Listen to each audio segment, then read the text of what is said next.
Without further ado, I just wanted to firstly ask everyone, are we all familiar with each other? Obviously, I know all of you, and I think all of you were in the Gender Lens investing training at NIBAF as well, right? Yeah. Yes. Okay, great. So you are all familiar with each other. That's great. Okay, so let's get started then. I wanted to just discuss with everyone about our gender action plans going forward. But first, I wanted to kind of have a refresher on the gender action toolkit that Value for Women made, as well as the template. But before we do that, I thought it would be good to have a little bit of an overview generally. And also, I thought, thank you everyone for sending your CVs. So we have decided to start out with one project per person, and then kind of learn from those findings, and then we'll go forward with that. So I've identified about 4 companies in call of 2 who we will be giving this gender advisory service to. And one company, I thought today we could just kind of do co-create this together, like go through the like a dummy exercise and build upon like a case study for this for the gender action plan. So we can figure that out together. I think that would be best because I was going through all your CVs. Obviously, all of you are very great at what you do, and have been in in the climate and energy space for a while. But I wanted to kind of understand, the strengths and what can be kind of, worked on by all of the 3 advisors together. So if there's any gaps in knowledge or there's anything like case studies we can learn from each other, we can kind of go through that today as well. So please, this is like very informal kind of training. Let's work on this together. If any point you want to make a point or have something to add, please go ahead. So should we start with the kind of matchmaking part? So we have Aisha first. Aisha is an entrepreneur. She's providing services in the field of climate change, sustainable development, industrial feasibility reports, technical and financial, business development, data analysis, renewables and alternate energy, and building of documentation for strategies and procedures, technical design and engineering, research and development for economic stability. Aisha, the projects you are advising on right now is the PET Environmental Services, the biomass project, and as well as eco-friendly jet engines by Aero Engine Craft. So Aisha, if you could just tell us a little bit more for everyone, just a little bit more about yourself and particularly like your experience on the intersection of energy or climate change and gender. Also, if you could comment a little bit more about what kind of call of stage these 2 projects are in, then generally, has there been like a gender kind of focus on the current projects you're looking at or not so much? So over to you, Aisha. So basically, I'm an electrical engineer, and initially I started off with the technical design of solar and wind power projects. I worked on IPP level feasibility reports for both of them, and then that was a very technical sort of career start for me. And actually, I shifted towards the management of projects as well, like as in the entire project management, starting from the client dealing up to the financial commissioning, and it involved the financial part as well. So I was able to design the financial models for the solar and wind projects. I even did for coal as well, for the third coal, but obviously that was not something renewable. So anyways, I've had experience with that as well. As far as the gender lens is concerned, it was the PFAN group only through which I was able to understand it, and through the rigorous sessions and trainings, which I took very promptly and very seriously, I was able to understand how gender lens can be inculcated into our projects to attract investment as well as bring about an economic change and have an impact on the project as well as on the socioeconomic outlook. So With respect to my projects that I'm dealing with at present, the PET biomass project, I was able to get along with them from the very start, very start. It was at a conceptual stage only last November, and even now we have had 2 PDF services for the project, and they are getting their feasibility done through KPMG at present. So we are moving ahead towards Call of Two, basically, and we are presently doing some legal PDF for them to get the legal stuff done. And we have had a market analysis research for them as well. So they're progressing up well, and they have a very strong background with respect to the off-takers. Basically, the entire textile industry is behind them, the major textile industrialists. So they are looking forward to get this project done and be the buyers and clients of the biomass pellets, basically, which they are going to form from the agricultural waste. So that's about it. They're very much famous now, I guess, with respect to their net zero project as well. The PET the PET team. So although they are new, but they have come in as a very successful so far in a very short duration of time with respect to other projects. So they're a strong team, and dealing with them has been very a good learning experience for me as well. Besides the second project which I'm dealing with, it's on a halt, sort of, because I discussed it with Ghazal internally, and it's not sort of a very huge team if you compare it with the um, the scale of the project, because it would require a redesign of the entire engine of an aircraft, which obviously is not something we can handle at a very small scale. It will require rigorous testings of engines and the redesign of engines. So obviously in Pakistan we will not be able to cater such sort of even PDFs to get some due diligence done. So it's on a halt at the moment, and we are waiting for them to get the licenses. So basically, I'm more focusing on the PET project at present. Interesting. So the pet projects, as it's biogas, sorry, is it biogas or biomass? Biomass, yeah. Biomass. And you said it'll be in Call of Two soon. Do you know by when? Yeah, their feasibility from KPMG is expected by the end of December or early January. Mm-hmm. So, So with they're respect to the interested. gender, yeah. Yeah, So with exactly. I was wondering if you could comment on that because yeah, I'm seeing, I think sometimes yeah. women do have more space to be part of Mhm. biomass projects. And we Yeah, do have some case studies in the PFAN pipeline, like Biomasters. I believe they're yeah. from Rwanda, who are doing great Yes. work in those things. And then also if it's textiles, then a lot of the times these products are women facing as well. So very interesting.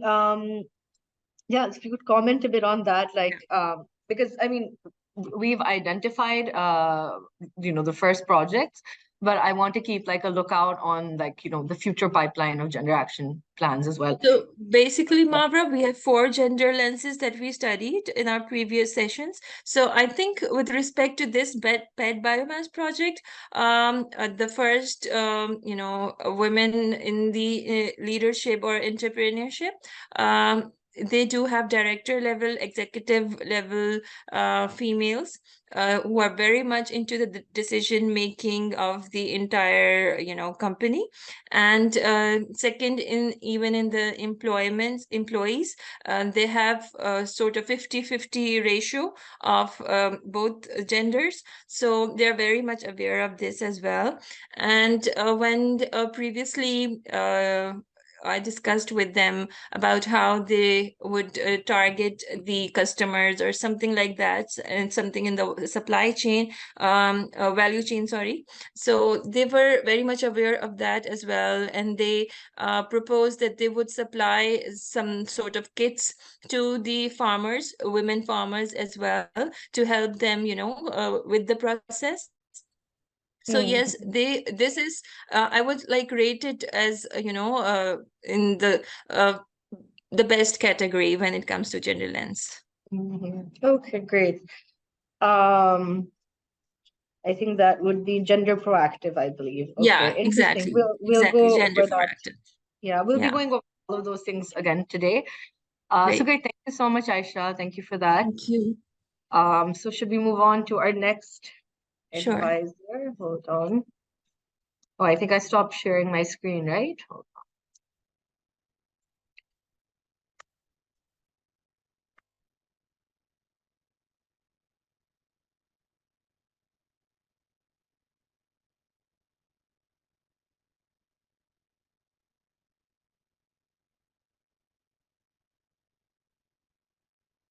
Okay, is my screen visible?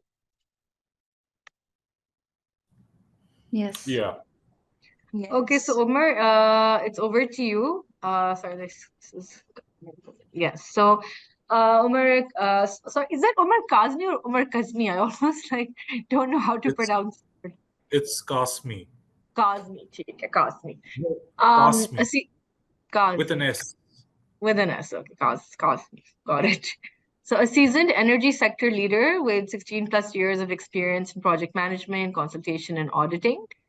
An expert in clean energy, climate change, and energy efficiency, spearheading 9 million euro renewable energy programs, advising on 120 million USD projects, and overseeing 350 megawatts renewable power plants. Proficient in ENMS implementation, energy audits, and fostering sustainable practices, engages C-level executives, driving operational excellence and encouraging growth. A catalyst in promoting partnerships, driving a 20% increase in project pipelines, adapt and capacity building, facilitating knowledge dissemination to 100 plus stakeholders. Also committed to advancing renewable sustainability goals and aligning with SDG 7, 11, and 13 and the indices. Yes, very impressive. And also, your Umar is also working with GIZ currently as well. So the two companies that you're overseeing are Ladies Fund Energy and Ray Analytics. So over to you, Umar, if you could just, same as Aisha, just share a little bit more about your background, your expertise, also how, gender is playing an intersectional role in your work. And then if you could comment a little bit about the two projects you're overseeing and their kind of gender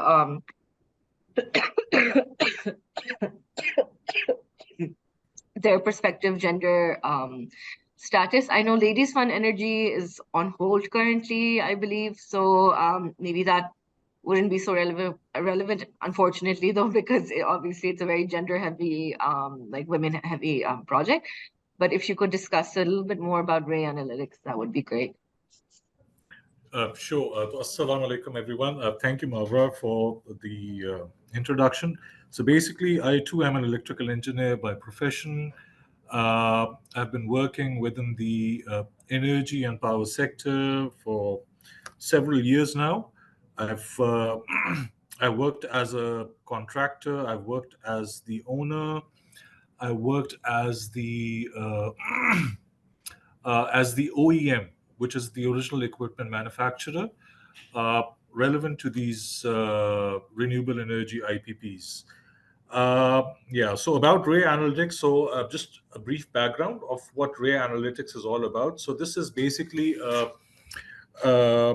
we call it a gender neutral project. Initially, it was a gender neutral project, and the basic idea, the business case of the project was to set up a renewable energy powered data center, which is one of the basic requirements of Pakistan at the moment, because data management is one of the most expensive sectors in Pakistan right now.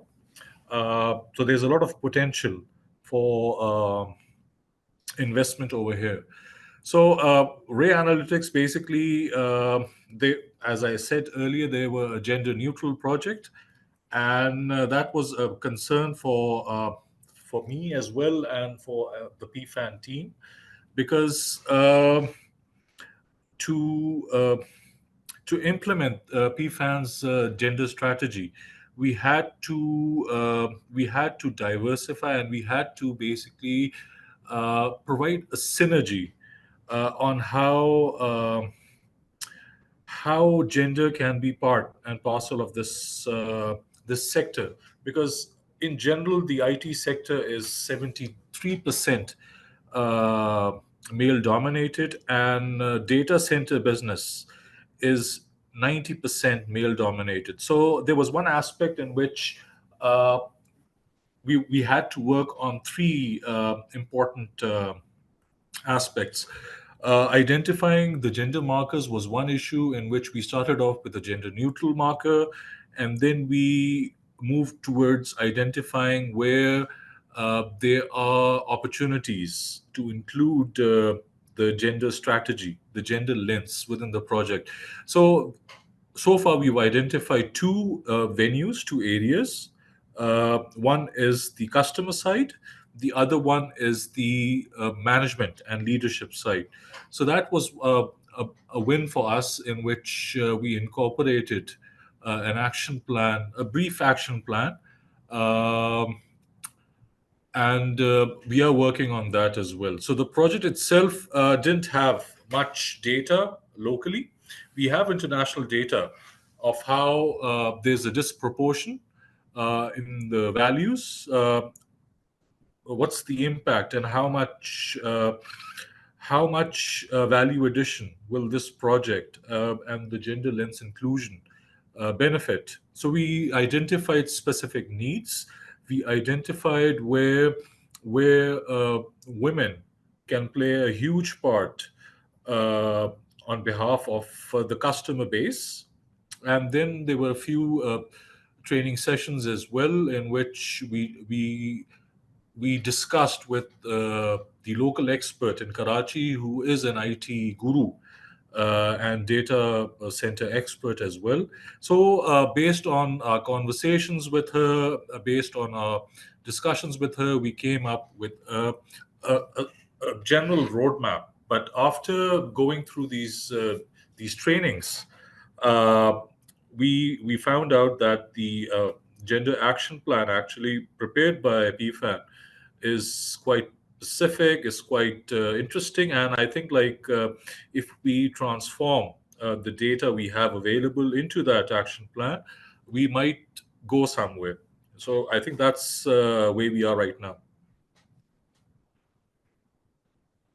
Okay, that's really great news. So, but Ray Analytics is a more which call of would you say it is? Because it's more advanced because they've had financial closure. So so Ray Analytics is actually in call of 3 stage, investment facilitation phase, and they are also working on a few studies which are a legal requirement, which include the interconnection study, which include the environmental and social impact studies. So basically, they're in call of 2 in the PFAN uh, in the PFAN pipeline, and they have finished call of 2. I'm sorry, and they're in call of 3 right now. And right now, we are basically meeting up with investors. We're trying to find gender-sensitive investors who are willing to basically invest in this project with a different lens, with a new and innovative lens. Yeah. Interesting. Okay, thank you so much, Umar, for that. Okay. Now let's turn to Naz. So Mehnaz Praveen is an entrepreneur, development practitioner, and media and communications expert. She's been working as a consultant for the GB Plastic Free Initiative under the Green and Inclusive Growth Initiative taken by the Gilgit-Baltistan government in 2021. Under this role, her responsibilities are to take leadership roles in drafting the strategies for the Plastic Free Initiative to be implemented across all parts of Gilgit-Baltistan. The timeline is June 6, 2022. Her responsibilities also include coordination with stakeholders on the ground, such as media outlets, DC offices, government departments, and the sensitization of grassroots communities. Her additional role at the center includes ensuring gender mainstreaming in all the policies that are being drafted throughout the center. So Minaz, over to you if you could again, and I believe Minaz does not have an active advisory project right now. But if you comment a bit more on the work that you've been doing, particularly around gender in Gilgit-Baltistan, and what what kind of project are you thinking, would be kind of like an ideal fit for you? So that way we can like kind of match like the most relevant one to you. Right. So over to Thank you, you. Mara. Thank you so much. So yeah, I'm not currently advising on any project. We don't have any projects in GB at the moment. The PFAN is helping the government to draft a small act, but I've been part of that. But apart from that, we don't have any active projects in GB. But overall, like when it comes to gender lens, I think I have been working in women-related projects. I've been working extensively with women businesses and small micro enterprises in GB, starting from not necessarily renewable projects, but projects in general. So looking at their value chains and developing their value chains. And you spoke about the plastic-free project. That was, again, I'll give you a little detail. It started in GB. It started in Hunza, basically, where for the first time, it was the first district to ban plastic in Pakistan. So I developed the strategies with the government offices that how it could be more sustainable and how we could make women part of this project in the process of generating alternatives. So in that way, the women can benefit from it, not just become they could earn a living through it. So I developed a strategy for it where we were able to give loans to women businesses, micro businesses who could who had who some of them already had their businesses, but we sort of like trained them in how they can make it more sustainable and environmental friendly. So they developed their projects that were creating a sort of an alternative to plastic in the region.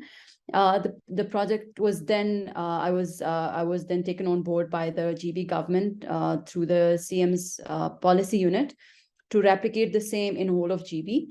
It's a very long shot. I would say that it's not easy to get rid of plastic in just a go, but we've still been able to give out loans to, it's like a soft loan with zero interest loans to women businesses, because this was not just the women. My point of view was that we don't have to the government doesn't have to earn money through charging lots of interest. So we created we created this zero interest loans specifically for this project, and so far we've been able to give out around 10 crores worth of loan to women businesses and some businesses that are owned by men as well. So trying to create a complete value chain of this entire products that are being not just if we have, for instance, some women are making cloth bags, there has to be avenues for them to sell them to. So we are giving loans to enterprises that could sell them, and also they could print things on them. So it's like a whole value chain of those products. So it's still and then of course there's a lot of training, behavioral change trainings that is part of it, and also the regulation part is with the DC offices and the government offices who regulate those bans. So we're taking it very slow, because it is a slow process where the behavioral change has a lot to do with the mindset change has a lot to do with if you go and tell them that we're banning plastic, people have a lot of questions. They think that it's something कुछ जाती हो रही उनके साथ. So, we are educating them on the same time. So that is one of the things that I've worked on actively in the past. And currently I'm consulting for UN Women as well. So through UN Women's platform, I'm also looking into businesses. First, supporting businesses, giving them the investment that's needed, and making sure that when we are making policies for women businesses, we make sure that it's easier for them to access, not just in terms of like getting the loan, but also training them how to invest that loan in a more sustainable way. So recently, the UN Women is working with one of the local banks here. So I'm helping them develop a loan product for the women who, where we are trying to minus the mortgage part of it, because women in GB don't have land rights. So that was one of the biggest problems that when they would try to access finances. So I don't have directly advised any projects, but then I am very much working on the policy level and also on the implementation level of a lot of micro enterprises here in GB. And also I'm in the process of developing my own company, which has a lot to do with renewable energy products, and also services, like it entails a lot of climate education services to kids and all kinds of age group of people. So that is something, it's in the ideation stage. So this is going to be a very good case study for myself to apply the gender lens on my own company. Obviously it's going to be women led, but how can I ensure that at different steps of the product development and project development, how can I apply that gender lens? So that's going to be a very interesting case study for me. So you asked it, how can I help, or what kind of project would I be interested in to advise? I don't know, I'm not sure, I have done I don't have done I haven't seen I haven't advised on any project as yet, but then I have these very varied experience dealing with women businesses from policy level to the implementation level. So anything that comes in that frame, I guess. I think Umar had questions. Yes, please. Yeah, Umar, Yeah, please. yeah, Mehnaz, I think you've done the most difficult thing of us all, that is behavioral change. That's Yeah, one of the definitely. most challenging thing to do because dealing with the public sector, that's and yeah. So I think even if you haven't done any project, I think what you've done so far is it's very impressive. I'm really impressed by, and I actually know the amount of effort needed to work with these guys. So yeah, just wanted to say bravo. Yeah. Thank you very much. It means a lot to me. Thank you so much. Yeah, no, I agree. I think, the kind of like perspective from the government, from business, from different industries and sectors. I think that kind of eclectic, holistic kind of understanding of gender in these different contexts is very important, especially as Umar said, government, because they can be the most difficult to work with sometimes. But no, this is all great. Thank you so much, Mehnaz.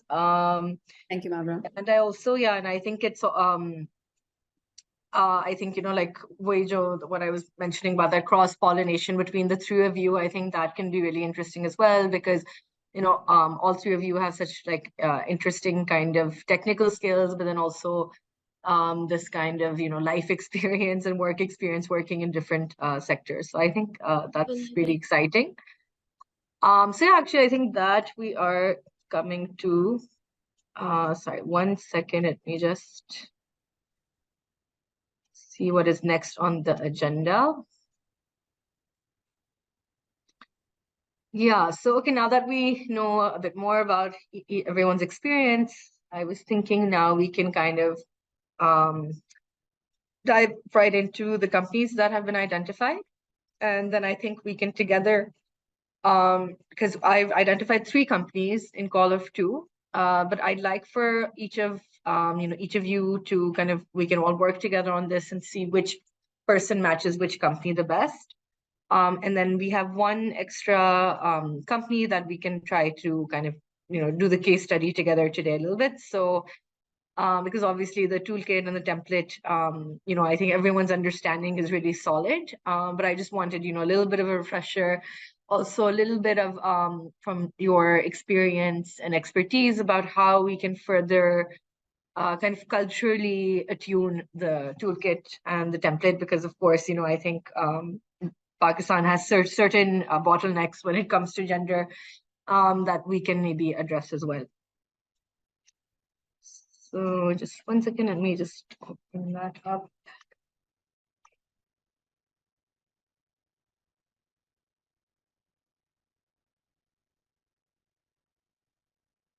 So can you see my screen now, everyone? Yeah. Okay, great. So first up, we have Orko. Orko is basically, it's a software platform where they are making software for electric vehicle companies and that ecosystem, focusing on 2- and 3-wheelers in Pakistan, because it's the largest,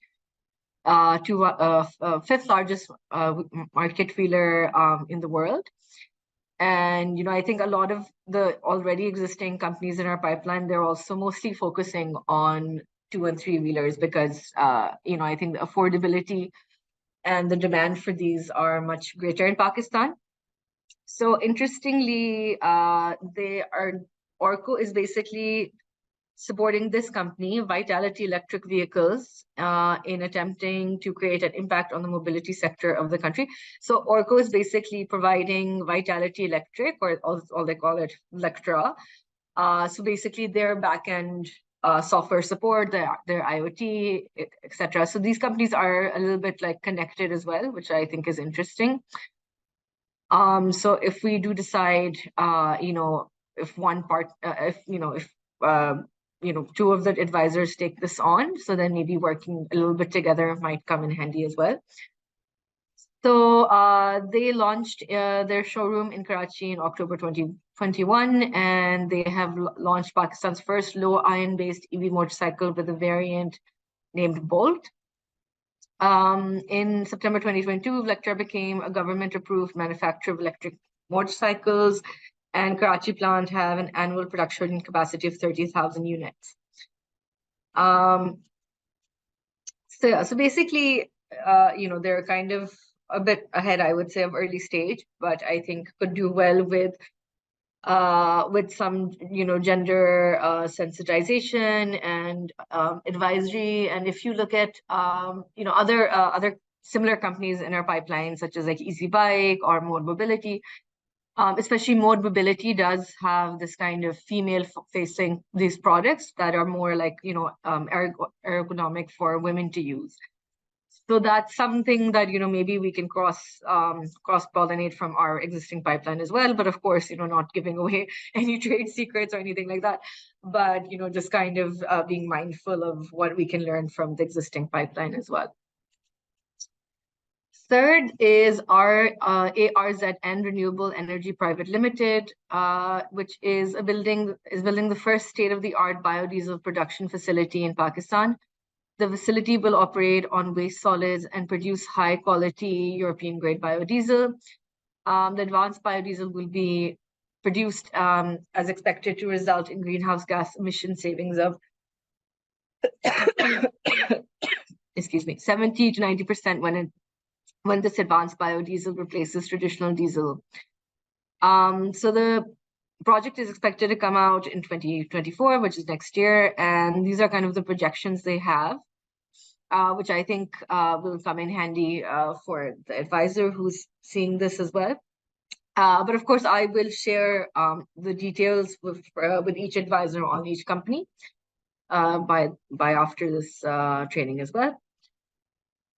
So then we have Rapidev Private Limited. It's a Pakistani-based company engaged in the production and distribution of energy-efficient and cost-effective products, including AC, DC, ceiling fans, fan kits, UPS, and solar inverters. The company aims to become a leading manufacturer and supplier of these products in Pakistan, with a focus on local manufacturing to create job opportunities, reduce costs, and improve quality control. So I also met with them a couple of weeks ago. There was a SDPI-led conference that we were a part of. So Rapidev was exhibiting at their expo. And I think really interesting company because I think they're, very customer focused. And I mean, off the top of my head, I feel like with what Mehnaz was saying she's working on, I feel like Mehnaz could be a good fit for this because maybe people in, Gilgit-Baltistan could possibly benefit from these products as well, just like a thought.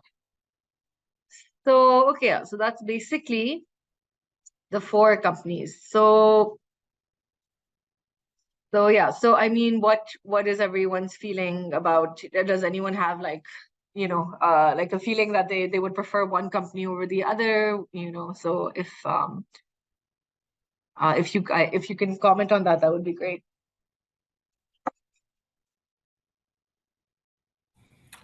I don't know who wants to go first. If I may, actually, Sure. I think like the last company, which Rapid uh, I think like that is something which I am currently working on right now. We are working on MEPs for these minimum energy performance standards, in which we are promoting energy efficiency and we are promoting these smart electrical appliances. So I think like, and plus I've got good connections with the regulatory bodies. So if there's anything which requires synergy with them, that would I would be able to do that as well. There's one thing I don't know. There's so there are 2 aspects here.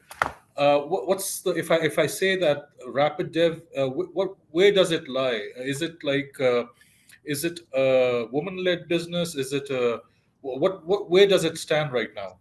So they're not a woman-led business, from what I know. They're more like they're open to the to being like to have more gender balance within their company, within their executive management. I mean, it's not horrible. Like they do have some, they do have female staff. But from what I know, it's the co-founders are 2 men.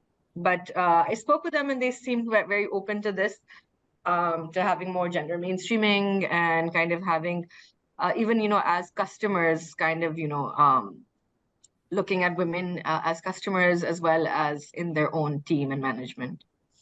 So I think like they can basically work on 3 aspects of the gender lens. One is like women as customers. I think that's an opportunity there.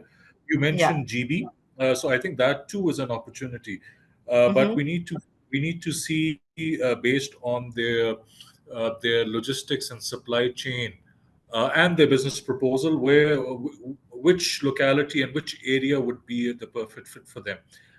Yeah. Targeting women as customers. So the other thing which I think can be worked on over here is women in the value chain. Where are they based actually? Are they based in Punjab or KPK or Yeah, Sindh? Islamabad. They're actually based in Islamabad. Acha. So basically, if they're based in Islamabad, so they've got a good chance to include women within the value chain, because there are a few companies which are being operated by women. Service providers in this appliance sector. So I think that that's something that can be worked on there as well. The third thing which can also be worked on is, you mentioned they are open to introducing women in management. So I think like women in the workforce point can also be worked on, because there are a couple of organizations, associations in which women are working on these energy efficiency and conservation appliances. So I think like we can also target them and connect them one on one. But anyways, like there are ideas. I think like I'll be more comfortable working with this one. Okay. Thank you for that, Umar. Mehnaz, Aisha, are you okay with that? Or, what are your thoughts? Yeah, sure. Great. Sounds Yeah. good. I mean, I think this sounds like a good fit. And we can, Mehnaz and Aisha, we can also see.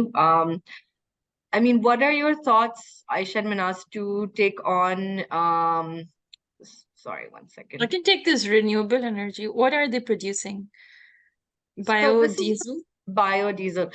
I mean, I was kind of, okay, so I mean, personally, I was thinking what could be kind of interesting and kind of a unique opportunity. But of course, whatever Aisha and Minaz are most comfortable with.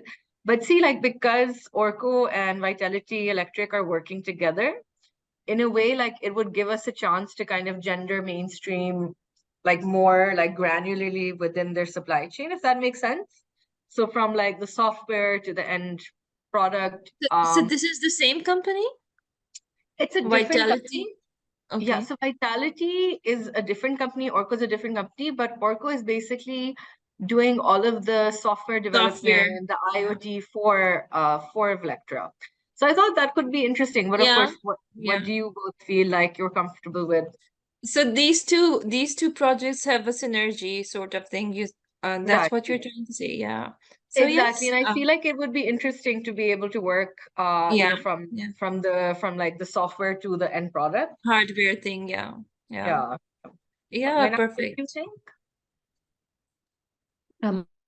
Me and Aisha to work on this together, or Aisha No, I wants. mean, it would be kind of together, in the sense that, I'm sure you can go back and forth and have different, kind of jump off, like ideas and be part of the kind of, like the supply chain, more so because they are connected. And I So am like, this is the hardware thing, Amabra. yeah, so you can see which one would be more, Lithium so ion based EV Orco is a motorcycle. software. Yeah, so No, Orco the is a second one, the software. second one. Yeah, this is the manufacturer of the EV. So yes, I think I'll be more interested into it, but in case you want me to connect with the second one as well, so I can provide input into that as well. But this is more like interesting to me, Vlectra. Electra. Minaz, what about you? Do you have any preference, or do you think, I mean, do you like this idea of having, being able to kind of work on two companies that are connected to each other in some way?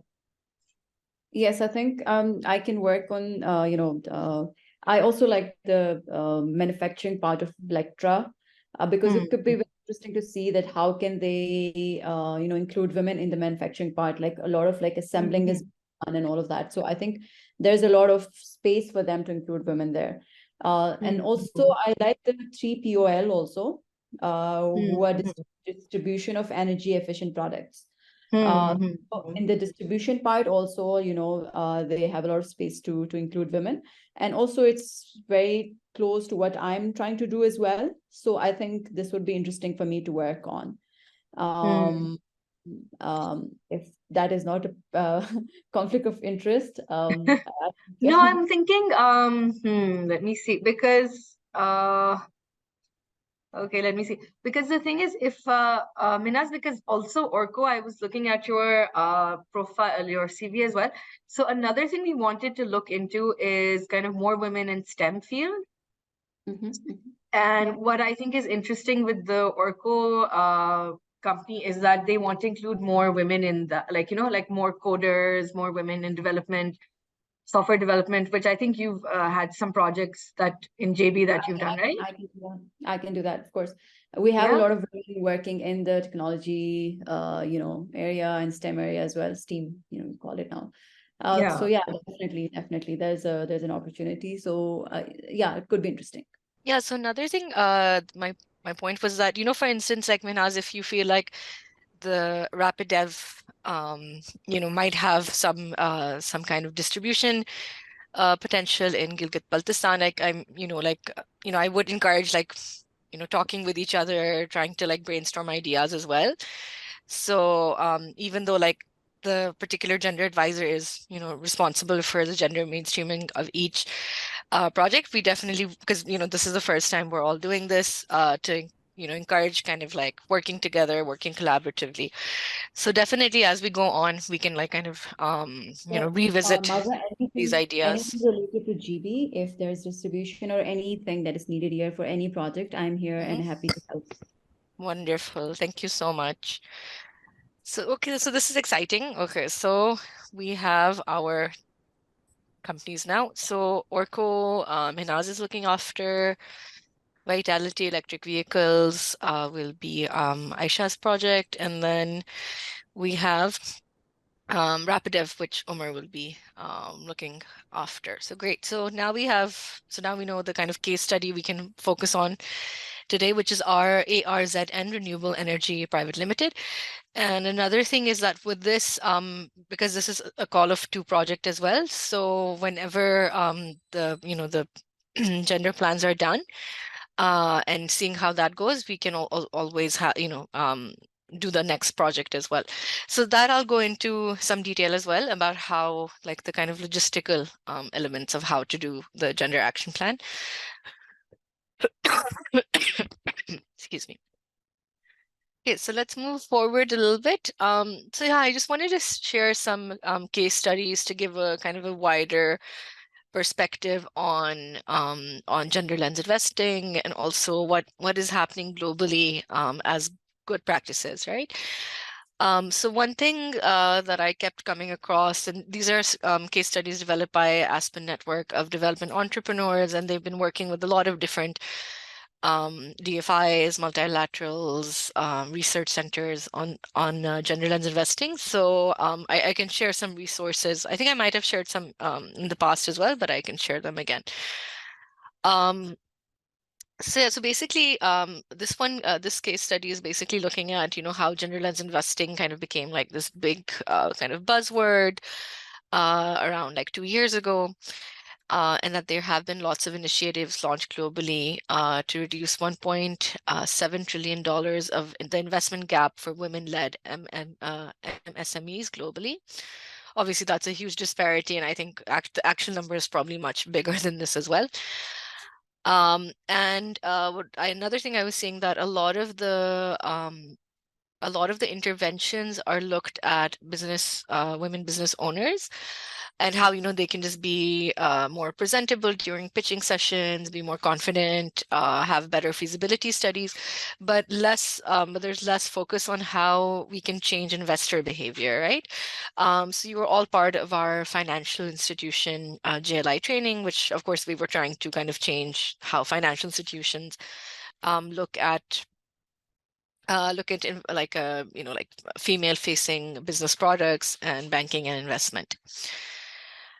So some of the findings from this particular study was that in 2021, there was less than 15% of venture capital dollars went to companies with a woman on the founding team. And while multiple studies have shown that equity investors favor men, even when presented with pitches with identical businesses run by women. So, women do have a more challenging role in securing loans. And, as Mehnaz also brought up, that, for instance, in a place like Gilgit-Baltistan, where women don't have land rights, there's a lack of collateral. So I think it would be great if we can think about more of these cultural, regional differences as well, while we're thinking about gender lens investing, and really closely working with the companies to see what their particular bottlenecks are for gender biases, like towards being basically more, how can we help them become practically more gender sensitive. So another does anyone have any questions, by the way, or should I continue? Yeah, you can continue. Okay, sure. So one of the solutions goes in these, yeah. So some of the other findings was that another way to kind of lessen the barriers that women face while getting investment, be it clean energy or any other kind of business, is that the finance side, like the financial supply, should be boosted for women.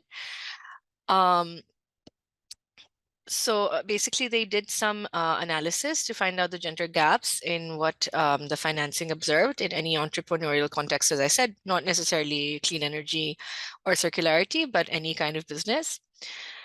And that while prior research indicates that investors tend to ask men more promotion-focused questions, women are asked more prevention-focused questions. Like men are asked, how do you plan to acquire customers? Women will be asked, how many active users do you have?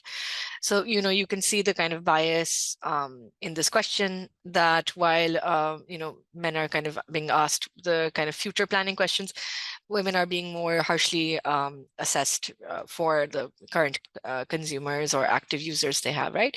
Another big difference that I was reading about is that women will be asked like more lifestyle or more like social barrier questions, like even things like, in Pakistan, like do you have a family? Do you plan to get married? Do you plan to have children? Because the burden of health, childcare and is more on women in Pakistan, so, and all over the world, but more so in our kinds of communities, that is actually seen as a demotivating factor for women, and men, are hardly ever asked such questions. So, these kinds of like biases as well. So a solution that they came up was that to prompt investors to ask more balanced questions, the researchers ran an experimental test of 2 interventions. In the first one, investors were given a systematic evaluation framework with a balance of promotion and prevention questions. And in the second one, they included a set of evaluations assessing each business programs with the growth and risk mitigation strategies, but it was kind of like a gender blind experiment. And what was found that and this, the latter study I'm discussing is from Ethiopia, that it has a lot of cultural similarities to Pakistan as well. And what they surprisingly found is that in both of these studies, women entrepreneurs were rated equally and sometimes even higher than their male peers. So what they have kind of thought what the actual problem or the blind spot might be is that a lot of the times companies don't give investors enough information or enough quantitative and qualitative and data. So they get more harshly, and women in general have less access to these kinds of services. So their like feasibility studies aren't maybe so rigorous, right? So that's kind of where PFAN, PPSC come in, because that's exactly what we're trying to do, right? So I wanted to share this information just so we can understand that, there's a lot of work, a lot of help that we can give these companies if we, really help support them in doing more rigorous knowledge sharing with investors. These are some links I can share later that might help. Excuse me. So this is like the second study that I was talking about, the Ethiopia one. So see, again, the outcome was unexpected, as in Ethiopia men typically have a higher chance of securing loans and in larger amounts compared to women. But as I said, in the gender blind study, there wasn't a difference because both genders did not have enough access to the proper feasibility services. So yeah, so again, offering investors an equal amount and type of information about companies run by men and women is a promising and cost-effective avenue to leveling the play field. So that's something I would really like for us to also think about during this gender gap exercise today, but also, of course, throughout the whole process. Okay, so now let me get to this other part of the training, which is the Gender Action Plan advisory logistics. So how to kind of generate the advisory on Climate Invest, or when you are discussing this with the REAP colleagues such as Julio. Julio would be kind of supporting this on the technical kind of side. And as I mentioned, Teresa, and I don't know if you're aware of Pooja, they are both kind of looking at the gender aspect as well from REAP and UNIDO. So the Gender Action Plan is one of the services that the advisors can choose under the Call of 2 contract. And the remuneration for the service is level effort of is 1, which means 500 USD per per gender action plan, so per company. And this needs to be fulfilled in 6 months. So that also gives us the chance to, kind of granularly plan proper metrics and outcomes for 6 months, for 6-month duration, and also keep that accountability from companies as well. So we'll get into a little bit more about that in the next session, more about like, how to actually have that company buy-in to actually do these gender action plans, right? And of course, I'd like to hear from you, your expertise and your background in how that can be done. And then as part of the service, advisor is expected to conduct a gender assessment of the project using the attached Excel file, which I have shared with everyone. Such file is a deliverable that should be uploaded to the call of to report in Climate Invest as proof of the work done. So there's 2 parts. There's a gender assessment of the project, but there's also the gender action plan, right? So we'll kind of go through that as well, and we'll see how those 2 things are different. And then I did share this page with you before the training as well. So I hope, you all had a chance to go through this resource. I think it's a really important resource for what we're doing. Also, I wanted to share some things about what we have done like on the Pakistan level. I just wanted to quickly share our gender action plan. Just go do a short rundown, because I think it's also important to know what, we as a project are doing, or what our greater gender action plan is, where this falls through, right? Where this falls in under. So this is our gender action plan for the PPSC project, which we launched last year. And after we did, I don't know if everyone was part of this, but it was a co-created gender action plan consultation that we did with people from the government, people from project developers who are in our pipeline, who are not in our pipeline, like companies like K Electric, Pantera Energy, as well as banks and investors. So basically, as you're aware, there's the 4 the 4 interventions of gendered as investing, but gender mainstreaming that UNIDO and PFAN are looking at. So within that, the PPSC project also has kind of, I would say, 3 broad target demographics. First is, of course, actually 4. First is, of course, our project developers. Then there's the advisory network, and then the government, and then the private sector / the financial institutions, right? So this is kind of this matrix that we had for our target demographic, as you can see. Okay, so this is so yeah, I wanted to share the work plan, which is more for the project developers. So as you can see, sorry, hold on, let me move this. So see, we are here. So yeah, so this is our 2023 to 2024 work plan, and for part of this, we want the advisory service for the project developers. And if you go a bit more, if you all want, I can share this as well. Where do we reach? I think it's over here. So yeah, so project developers.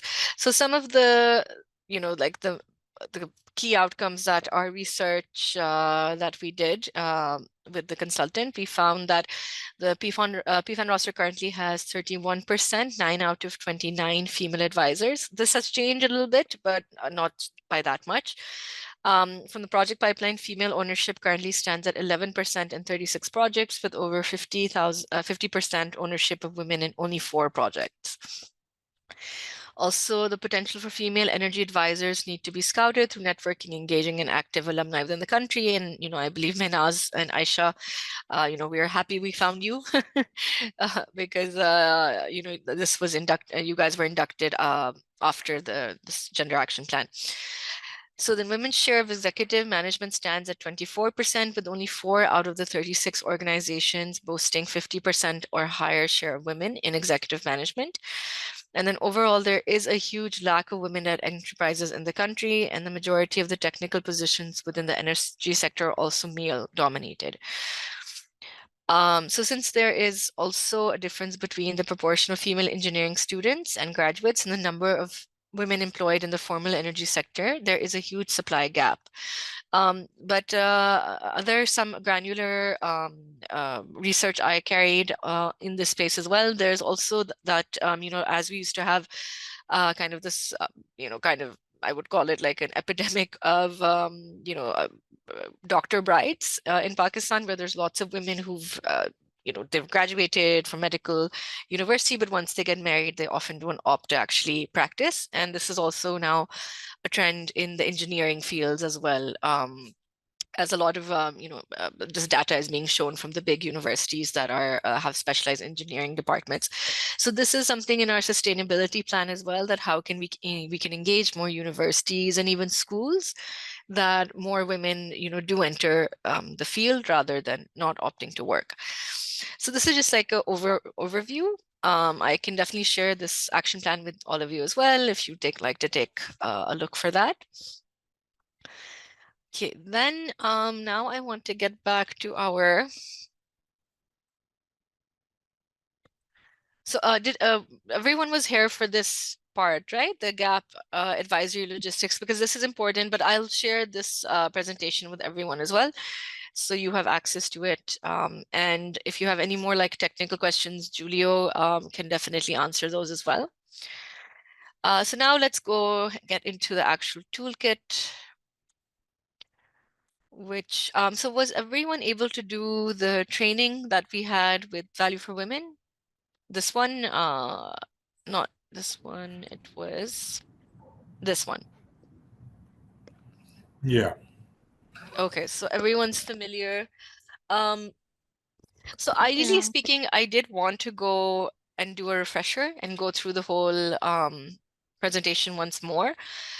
We don't have to go in that much detail, but I thought it could be a good refresher, especially like the more the technical components of it. Would that sound okay for everyone?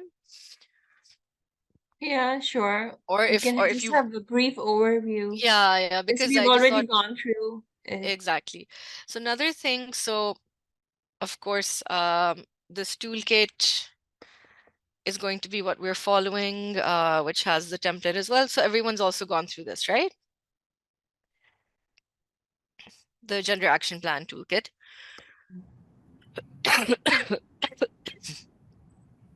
Did everyone have a chance to go through this, or only the I did.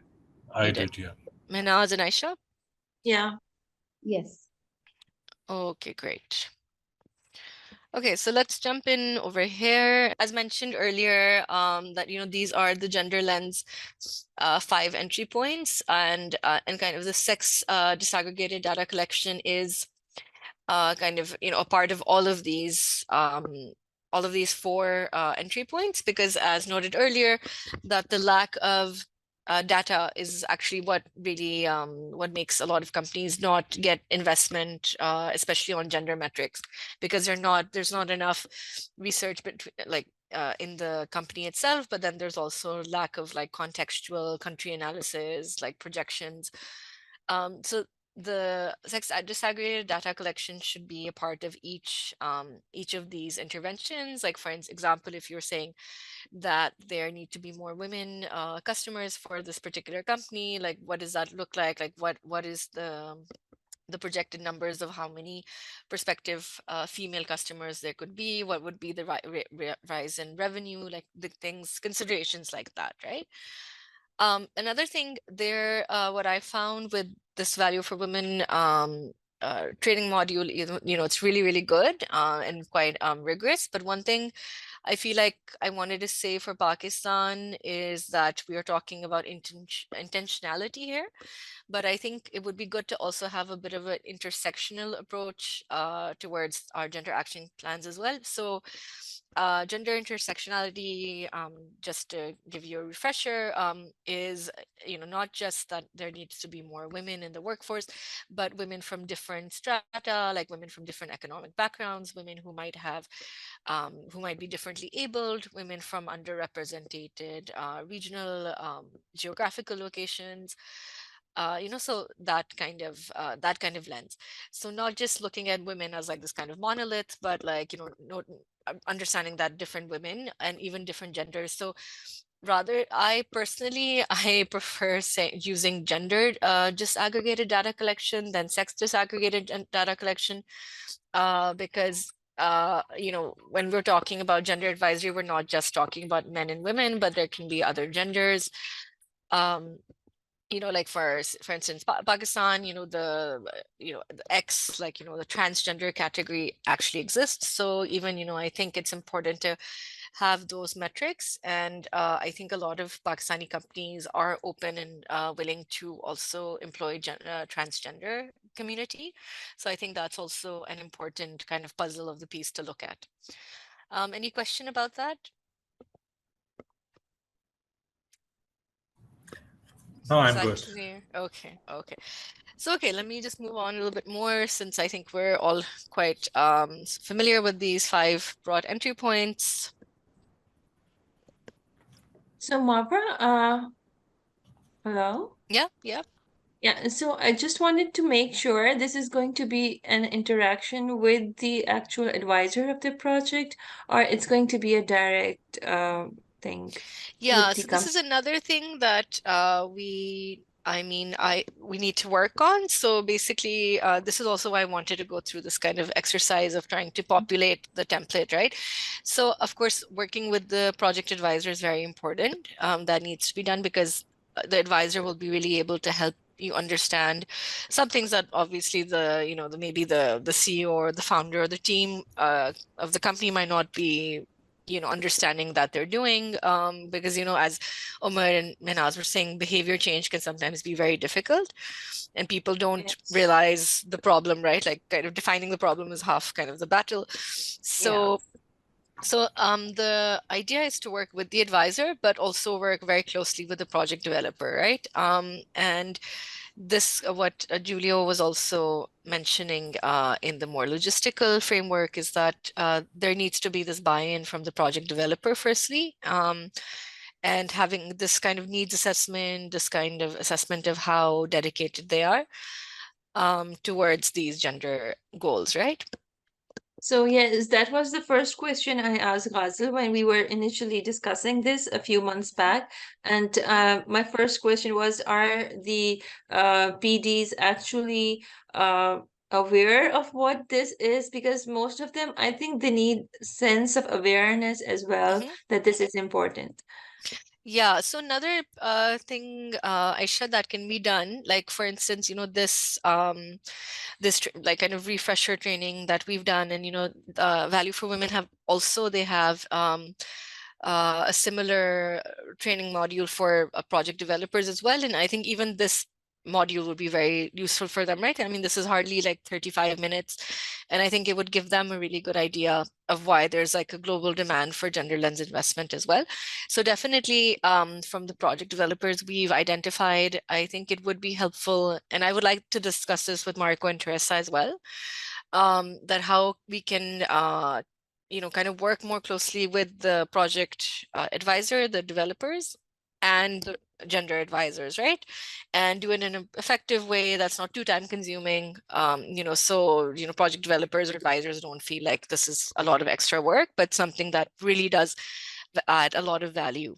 So I think maybe in the new year, I think around February, March, we can have something like this for the project developers as well, so they understand the process as well. But it is kind of the onus is on the gender advisor to communicate with the project developer the kind of the value that this would bring. I think Omar has a question. Yeah, I just wanted to understand. So the first thing is the baseline assessment of Yeah. the project. The gender advisor is going to do that? Yes, yes. Okay. And is the baseline assessment call of one, or is it something else? No, so the whole making of the gender action plan is uh falls within this call, right?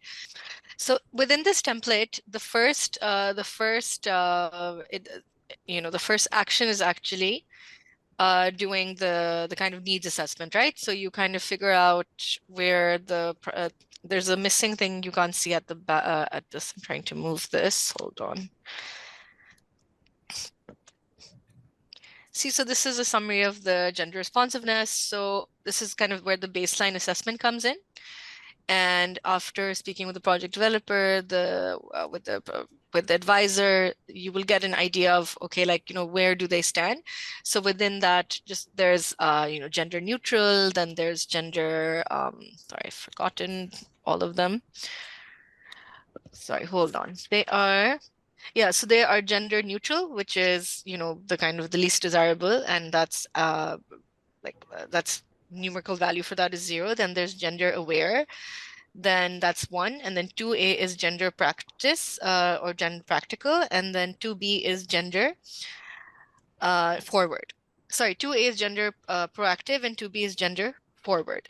So basically, the differences between that, gender neutral is kind of gender blind. They don't really have an understanding of the gender components, either willfully so or on purpose.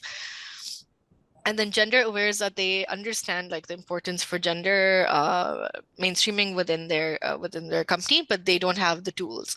Gender proactive is that they have like a strong workforce that's for women, and basically or maybe their customer base is mostly women, like, so that's gender proactive. And then gender forward is that they're actually planning for they're actually helping the ecosystem, so they have policies or frameworks in place that is helping with like kind of for other companies as well in the general ecosystem. Does that I make understand sense? that. Yeah. It does. I understand what the markers are, but I wanted to ask you because there are Mm-hmm. different steps which lead Yeah, towards the action plan. If you just go to the exactly. overview, yeah. Mm-hmm. Yeah, so If this you is just the click on, prioritization. Yeah. if you just go to the overview tab, Oh, the overview. Okay. Sorry. yeah. So you see, it starts with a baseline Yeah. assessment. So Mm-hmm. is baseline assessment a deliverable, or what's the deliverable? The final deliverable is the gender action plan. So basically all of this completed, but it's also because see, when you go to the action plan, you'll see that there are it's said that for each it's beneficial for each action. There's at least 5 steps, so it's more granular. And then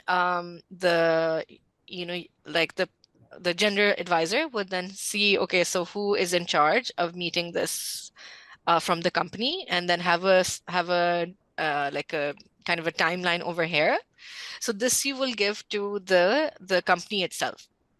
But it's not like it's not that you give the gender action plan and that's it, like that. There has to be some kind of coordination with the company so that they are on track for meeting their metrics as well, right? So these things can be simple, but have like very stringent like criteria of like how you're measuring it, right? So companies know exactly what to do. For example, there's an example over here: implement gender inclusive sales strategies such as sales in strategic locations and logistical support to women sales agents, right?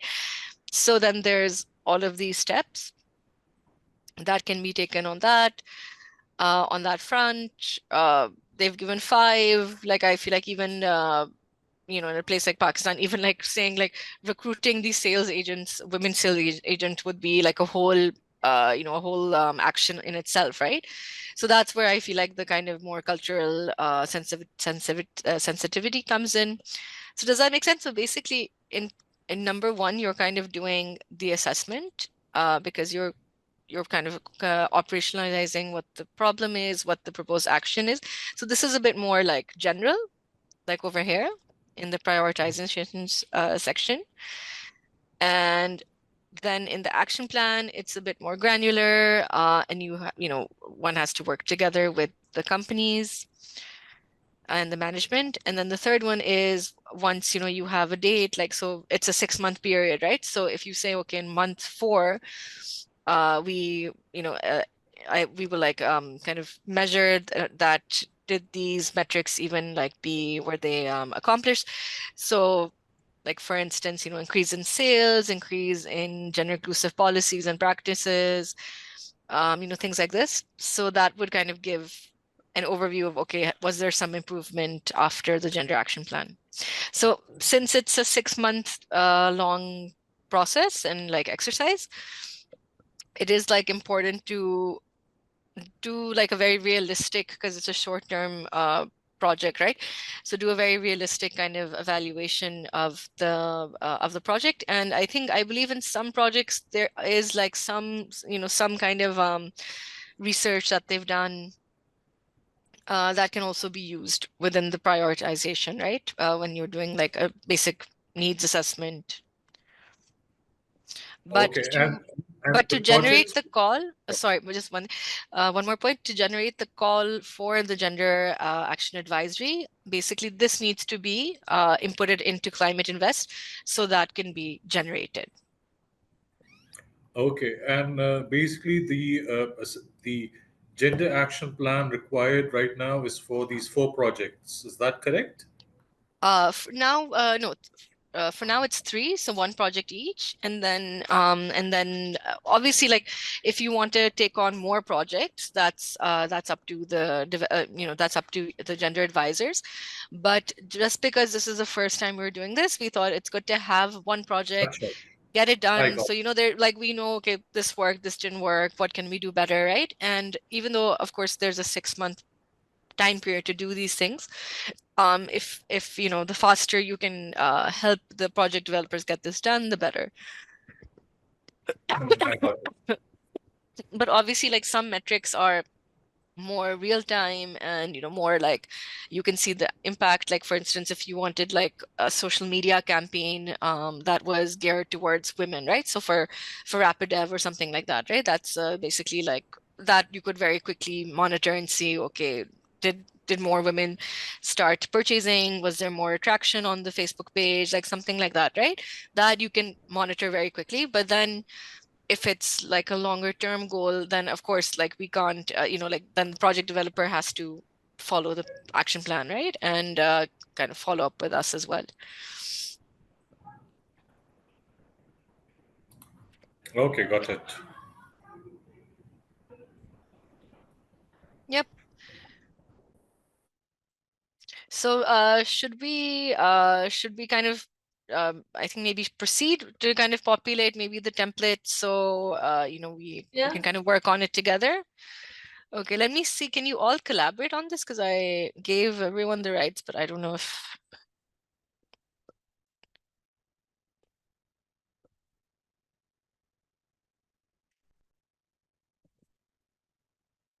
can you access this this file?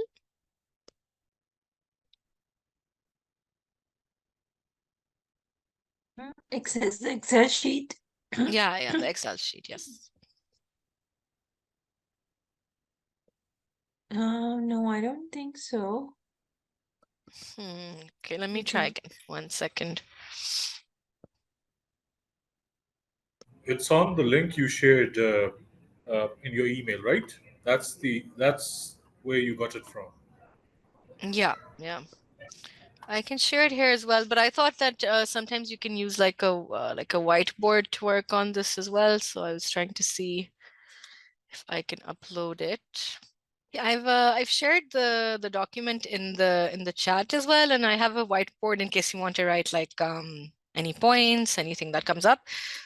But I think what I'll do is, since I think Excel somehow isn't getting inputted in the Zoom, that I can take down everyone's points, and we can work on this together, and then I'll send it to everyone after the training. So our company is ARZN, which is Renewable Energy Private Limited Company, which we discuss is trying to build the first state-of-the-art biodiesel production facility in Pakistan. And with the advanced biodiesel, they will produce is expected to result in greenhouse emission savings worth of 70 to 90%. So of course, we don't know that much about this company right now, but let me open up their. Okay, so this is just a bit more information about ARZN. So I think we can kind of extrapolate some information, right? Of course, we don't have time to kind of interview the project developers or the advisor, but I thought we can still kind of extrapolate some of this information.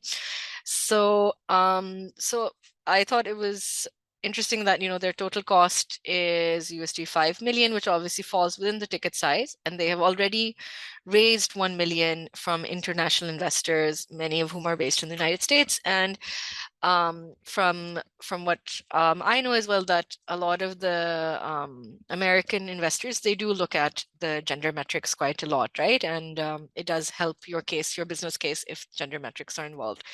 So I think from that angle, we can kind of even envision like international investors for this project. And here is some more information about their investment considerations. So there's unparalleled production margins and stellar IRR. Our conservative and thorough financial projections for the project point to unparalleled production margins above 100%. I don't know how feasible this is, but they are saying it. So yeah, let's see. So then these margins are usually seen in the best companies in high growth industries. And then they're forecasting an IRR for more than 70%. So maybe Umar or Aisha, if you wanted to comment on this, like, do you think these numbers, you know, obviously these are pre-feasibility studies from PFAN. This is not a feasibility study PFAN has done, but the company itself. So would you suggest like, you know, like doing another feasibility study for them? Like how would, you know, how would you advise to proceed? To me, 70% IRR is a lot. Yeah, I agree. Yeah. So okay, of course. Okay, so we can put that in our recommendations as well. Then there's a biogas element as well. Access to advantage waste feedstocks in Pakistan, as indicated above. The primary competitive advantage of this project is the waste raw materials are both available and reasonably priced in Pakistan. So availability of these feedstocks will continue to grow as both the poultry industry and the ghee industry are growing fast. So Aisha, as you're also looking at biomass project. So again, as we were saying that, you know, women do tend to fall into this industry quite a bit. So that could be a place where we could look at the supply chain. Then there's mature technology and growing demand. The technical risks in this project are very limited as biodiesel production through transesterification. Is that a word? Or is it electrification? I don't know. Maybe it's a typo. Is a mature technological process as there is access to advantage waste raw materials in Pakistan. So there's also an export value chain, it seems, to Europe. Then there's, again, you know, focus on exports, then global experience and detailed research. So yes, this will tell us a little bit about the founder. Ibrahim Akhtar Khan has spent several years leading oil products trading group at a prominent US investment bank in New York. This has exposed him to the largest operations. And when evaluating project, we have spent several months on detailed research to identify where Pakistan can fit into the global green ecosystem. So this is interesting. It shows that there is kind of a international outlook, even though they want to, of course, work in Pakistan and maybe do have some resources and willingness, I think, to you know, look at the kind of the gender mainstreaming of their company. Then, of course, there's the climate change component. Okay, so this is a little bit we know about them, I think. So within this, all, yeah, please. If I may, I think like it's missing a lot of things because there are a lot of questions. There's no ESG neither social nor environmental or nor Hmm. gender impact Hmm. presented. So, Hmm. like, because you see, they're talking about uh, using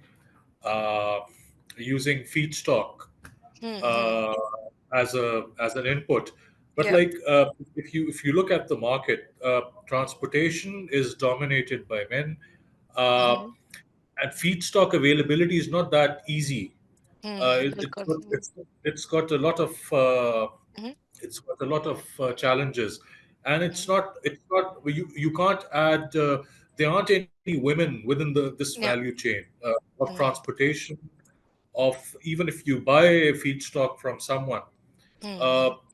there's no there aren't any women entrepreneurs who are working on these cattle farms directly, not to my knowledge. And then there's another Hmm. thing. I think like something which can be a positive thing is that they are also working on chemical waste, but Hmm. chemical waste is also very tricky. That is also a Hmm. male-dominated industry. Yeah. There aren't any women in the supply chain as well. Apart from that, there's no okay, so their manufacturing site where they're going to improve Hmm. and clean the diesel, like will they be hiring any women? Like what's the current what's the aim? Hmm. So we don't know how they want to go about that. Yeah. uh, yeah. Yeah. Yeah. No, exactly. There's a lot of missing information. But yeah, So, but Margaret, yeah. Sorry, but do just they have a one. market research study? They do, but so basically they have been they're like on call of two, right? So their feasibility study is, kind of underway right now. This information that they've shared, this is, when a company kind of applies with BFAN, Oh, you have some precursory kind of information, not like a lot of information that could be shared about them. But like Barbara. right now, this is just, just like a small exercise that we're trying to just kind of do. So it doesn't need to have like like all of the nuts and bolts about the company. But I think even within what is missing, like, I think we can contextualize like a problem, maybe some proposed action. As Omar pointed out, there's no ESG impact put in there, which obviously, it's the social, environmental falls into the gender category falls into that as well. So I think this is a very valid concern, that this is a very male dominated value chain, right? So how can we propose some kind of action? Like, for instance, if women, you're saying women, there aren't that many female entrepreneurs on cattle farms. And we even did a research study on biogas scale up in Pakistan. This was in 2 years ago.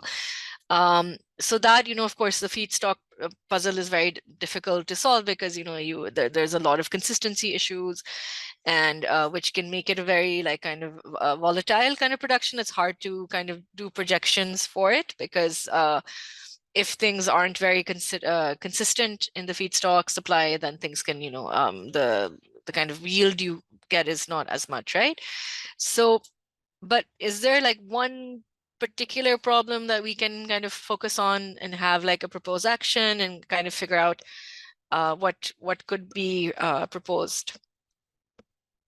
Mavra, I just wanted to add something that, this Mm-hmm. doesn't seem like a very localized company. It Mm-hmm. definitely seems to have people on the, on the very top-notch positions who have Mm-hmm. very good international exposure. Mm-hmm. So when he mentions that about the founder, there's, Yeah. it's talking about the team and the, like, the workforce, and there is no Mm-hmm. mention of any other team members. Yeah. Suppose, so that tells a lot about like the mentality Mm. makes. So Mm-hmm. just something to look out for. Yeah. Yeah, definitely. ठीक है. Well, these are really good points by everyone. So okay, so if we were to kind of pick up one problem in particular, right? Like what's the problem? So I think I mean, from what everyone's saying, I think one of the common things is that the value chain isn't very localized and there seems to be like no gender focus in the value chain. So is that something we can propose an action for? Yeah, and the customer as well. Mm-hmm. So the customers, yeah, I was looking at that as well. The customers, how can we propose? I think it's going to be a positive progress if we focus on the customer as well. Mm-hmm. We can apply that lens in addition. And since the main consumer of at domestic level basically are Mm-hmm. females, so maybe we can sort of provide a solution to them through this Mm-hmm. biogas thing. Yeah. Yeah, sounds great. Solution to biogas. Okay. So okay, so for just like for I think for the purpose of this exercise, I'm going to write the main problem is that there is lack of localization and gender mainstreaming or consideration in the supply chain and customers. Does that sound good? Value chain, yeah. Oh, sorry, supply chain. Okay, so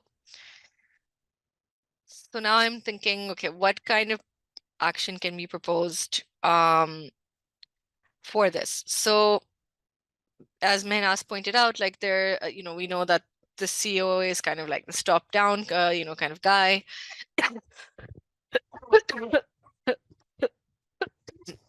So I think someone with quite a lot of resources, but I think the first action would need to be on the buy-in. The buy-in of how is our ARZN kind of going to be helping kind of the ecosystem of their company be a bit more localized and gender sensitive. So how can we think about like how are some ways that the top management's buy-in could be taken into consideration? For instance, I was thinking maybe, oh, sorry, Marco's also entered. Let me just admit him. Hi, Marco, can you hear us? Yes, hi Mafra, can you hear me? Hi, yes, I can hear you. Hello. How are you? Hello, good day everyone. Sorry to join in the middle of your session, but No worries. We've had a series of unfortunate events today, including an earthquake. So you are not the first to interrupt okay. the session today. But yeah, but everyone's safe, so hopefully it's yeah. Okay, good to hear. So Marco, just to catch you up a bit, so we're kind of at the end of the training where we have like a test subject for the template, for the gender action template, and of course we don't have all of the information about all the companies, since some of the information is proprietary as well. So I've shared a little bit about a company, ARZN, which is basically hoping to do a large scale biodiesel project, and they also have different things in the supply chain. So yeah, we're just starting. We just identified a problem. So then we're going to kind of do this exercise a little bit just to kind of get into that frame of mind of how the template works. And then today our advisors, I'll just introduce you to them as well, have also picked their companies. So let me just show you quickly. Oops, sorry.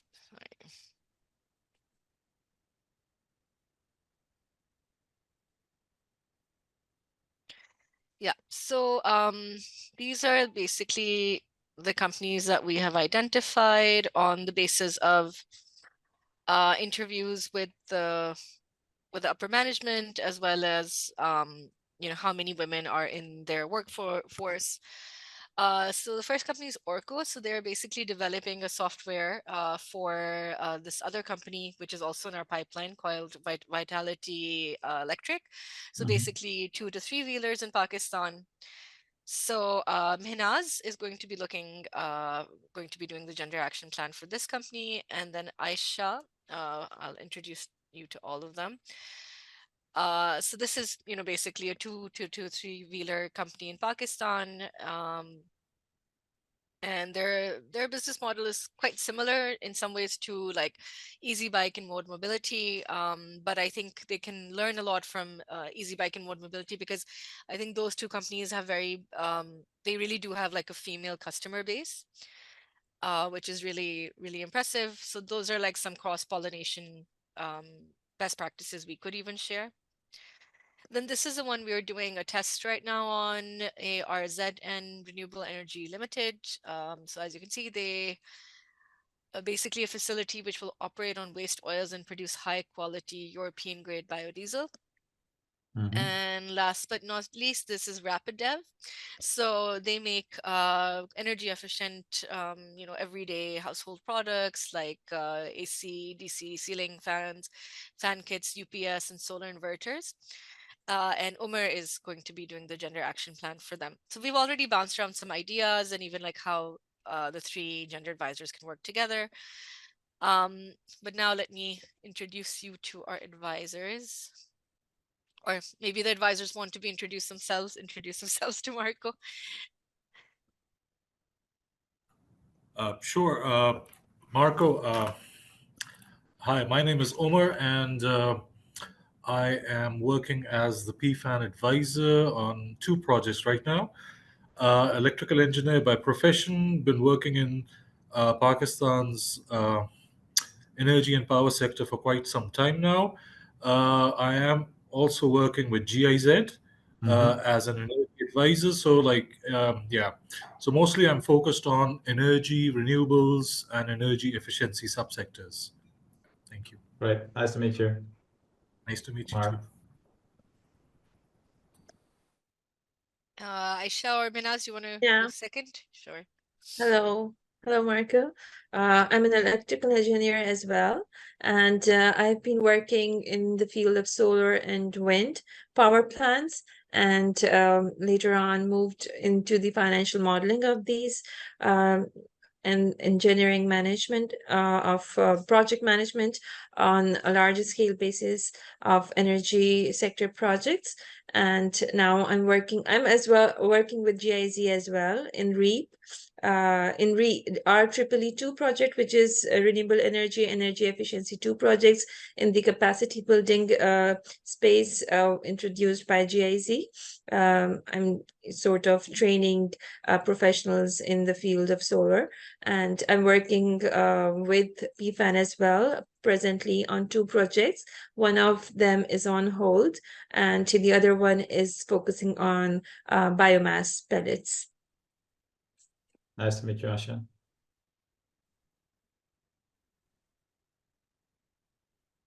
Hi, Marco. This is Mehnaz. I currently am not working on any, not advising any project, but generally I'm a development practitioner. I work with the. Can you hear me? Yeah. Okay. So I'm consulting with the UN Women on a lot of projects related to women inclusion, not just in businesses, but in all areas, including political participation. And I have been working with the GB government, working with them in the policies where we can make access to finance easy for women. So I work broadly with the, sort of like between the public sector and private sector and creating that bridge between them. Super. Nice to meet you, Mehnaz. And yeah, maybe a few words for myself as well for all of you. So I'm currently the PFAN program manager at UNIDO for PFAN overall, and then more intensely involved as well as a result of that with the PPC project. Previously, I was the partnership manager, but since Dugu left, I took over that responsibility recently. My background is in finance. I've worked 20 odd years in the financial industry, working for big global asset management companies. Before I joined Unido in 2017 to start the partnership role. I'm also, as part of my responsibilities in, let's say, the management team of PFAN, spearheading the efforts on gender together with Teresa from the REAP team. And we have been working over the last few years with Value for Women, as you know, to really help us to do further capacity building of the advisors, to make them more aware and comfortable with the business case behind gender, because we not only think it's the right and the good thing to do, but there's also a lot of business sense behind having a more diverse companies at all levels, whether it's in leadership, in the workforce, obviously the product and services, the focusing on women, as Mavra mentioned, with one of the e-mobility examples, but as well women in the value chain in terms of especially when it comes to sales and distribution as well, having a big customer base that is female, makes of course a lot of sense to have women in these roles to better understand and use that opportunity to create additional revenues for the companies. And yeah, Value for Women developed this toolkit, and we're very excited that we have now 2 regions basically where we will pilot the toolkit, if you like. Of course, in Pakistan, but also we also work with a few projects in Southeast Asia in the next couple of months. So as already discussed with Mavra, we might also see how we can somehow bring these 2 together as well. So also for the advisors involved, either for the Pakistan projects or the Southeast Asia projects, to leverage from each other's experiences and learnings and help really to make this a successful exercise. So happy to tune in partly to this call, and back to you, Mavra. Thank you, Marco. Thank you all the advisors for that introduction. Yeah, so actually there was a question that popped up, Marco, that I think we need to also think a bit more, is that how closely are the gender advisors going to be working with the project advisors, like the general project advisor for each company? And also this question about having the buy-in from the companies, from the leadership, from the get-go, because that would be really important. And yeah, and I think that's also like culturally needs to be kind of a bit more contextualized, and of course each company is different as well. So I was just wondering if there is any format with how closely the gender advisors and the project advisors are meant to work on this together, or not so much. I mean, I know that for me, ideally speaking, I think the project advisor can really help kind of guide the gender advisor and what the kind of the nitty-gritties of the company, how it works, and kind of maybe they have some overview of like the bottlenecks that project developers might have a bit of a blind spot to. So that was a question that came up that I thought it would be good to ask you.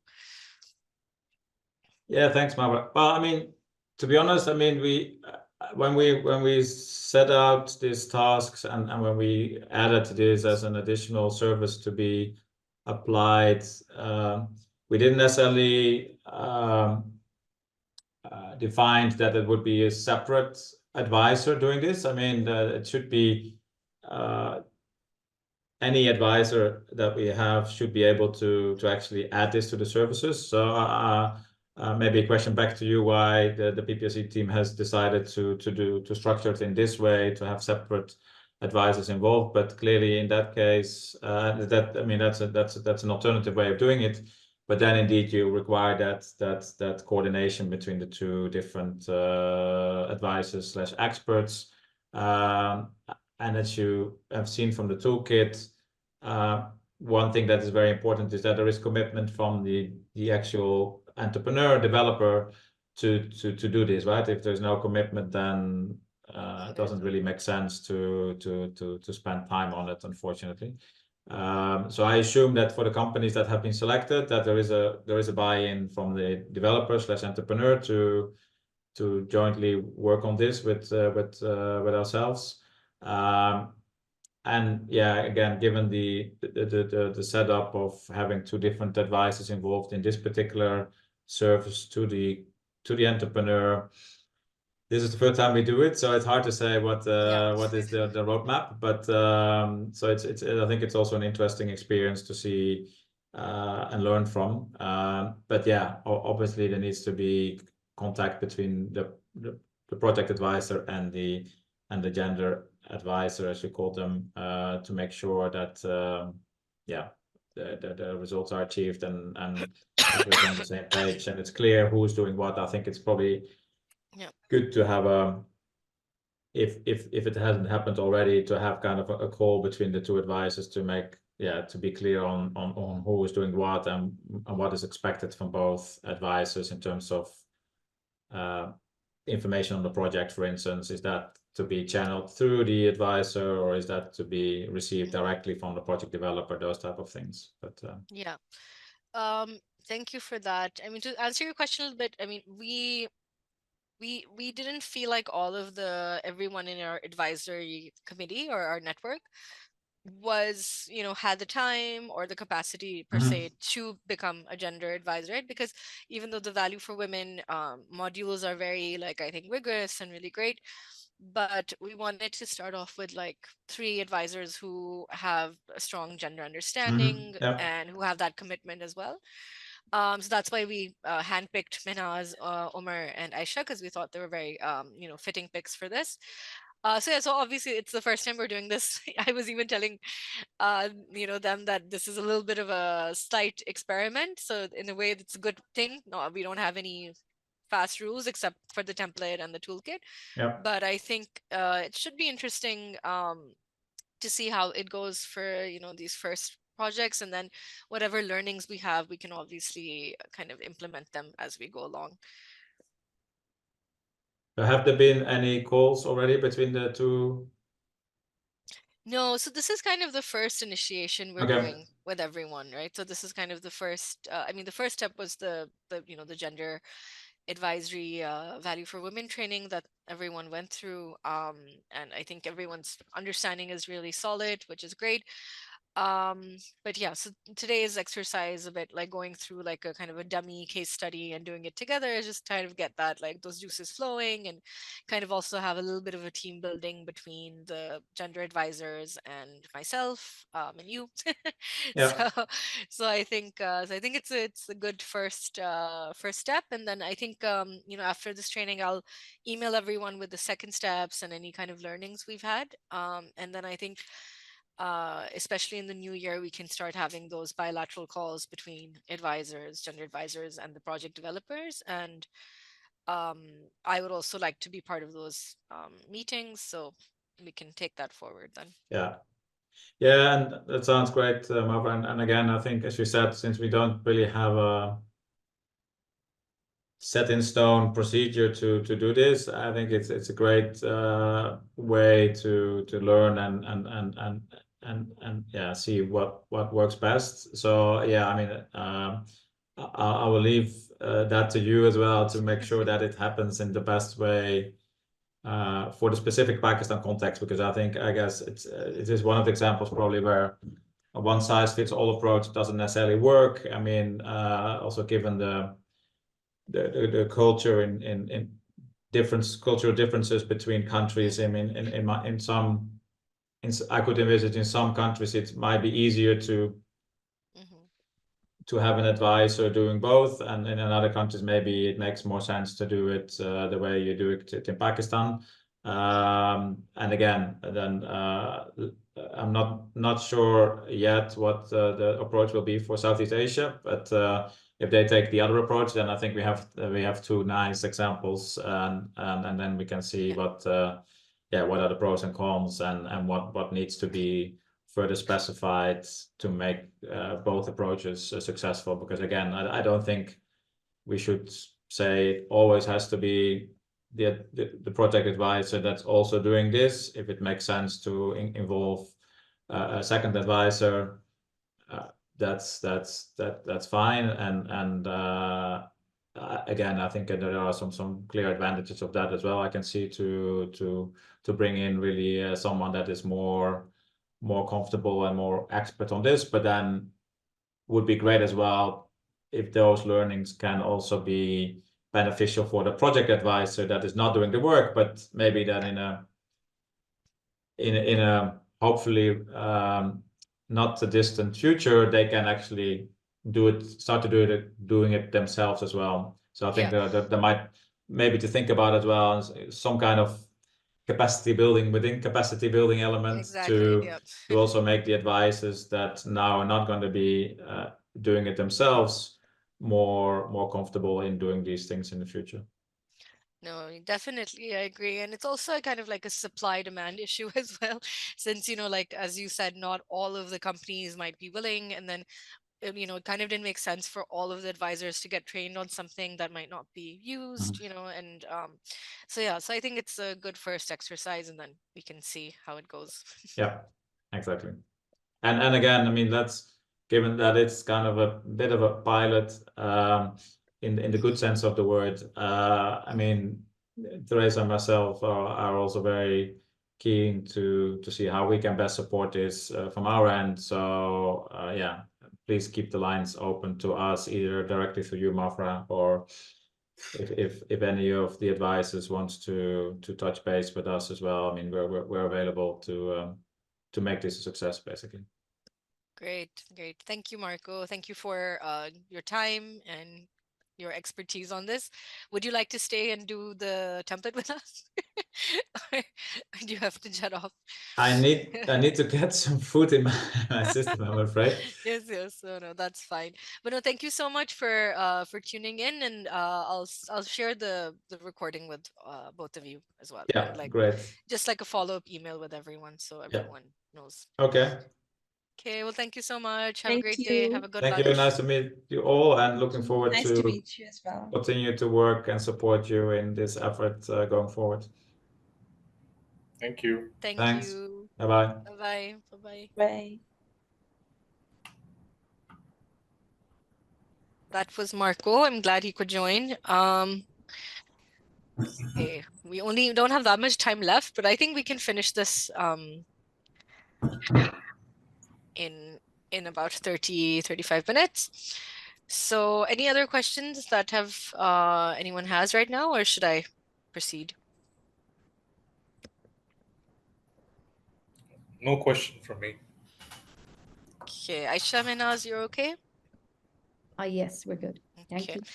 So we discussed that this company, so basically the problem was, hold on, where did this go? Marva, I just wanted to mention one thing. You see, Sure. you can't measure every company on the same with the same checklist. Some companies, their business model or business case is more gender neutral. Some of them are more gender inclusive. So, like a company which is selling cooking stoves is more gender friendly compared to a company which is making diesel. So we have to think in those terms. We can't like say, okay, if this company is making biodiesel, how can we make this gender friendly at the same level a cooking stove company is? So we need to find out where there can be improvements, measurable improvements within the organization. So in this case, for example, if the value chain is not available and is not is not gender inclusive, so there is something in which gender workforce can be worked on, like because uh, you need a specialized education to make diesel. You need to understand the technologies. You need to do lab testing. You need to do a lot of work, a lot of expert gender inclusive workforce can be incorporated, included within this organization. So this is how I think we should work on. If there are transportation challenges, let there be transportation challenges. Doesn't matter. What matters is how progressive this company going to Yeah.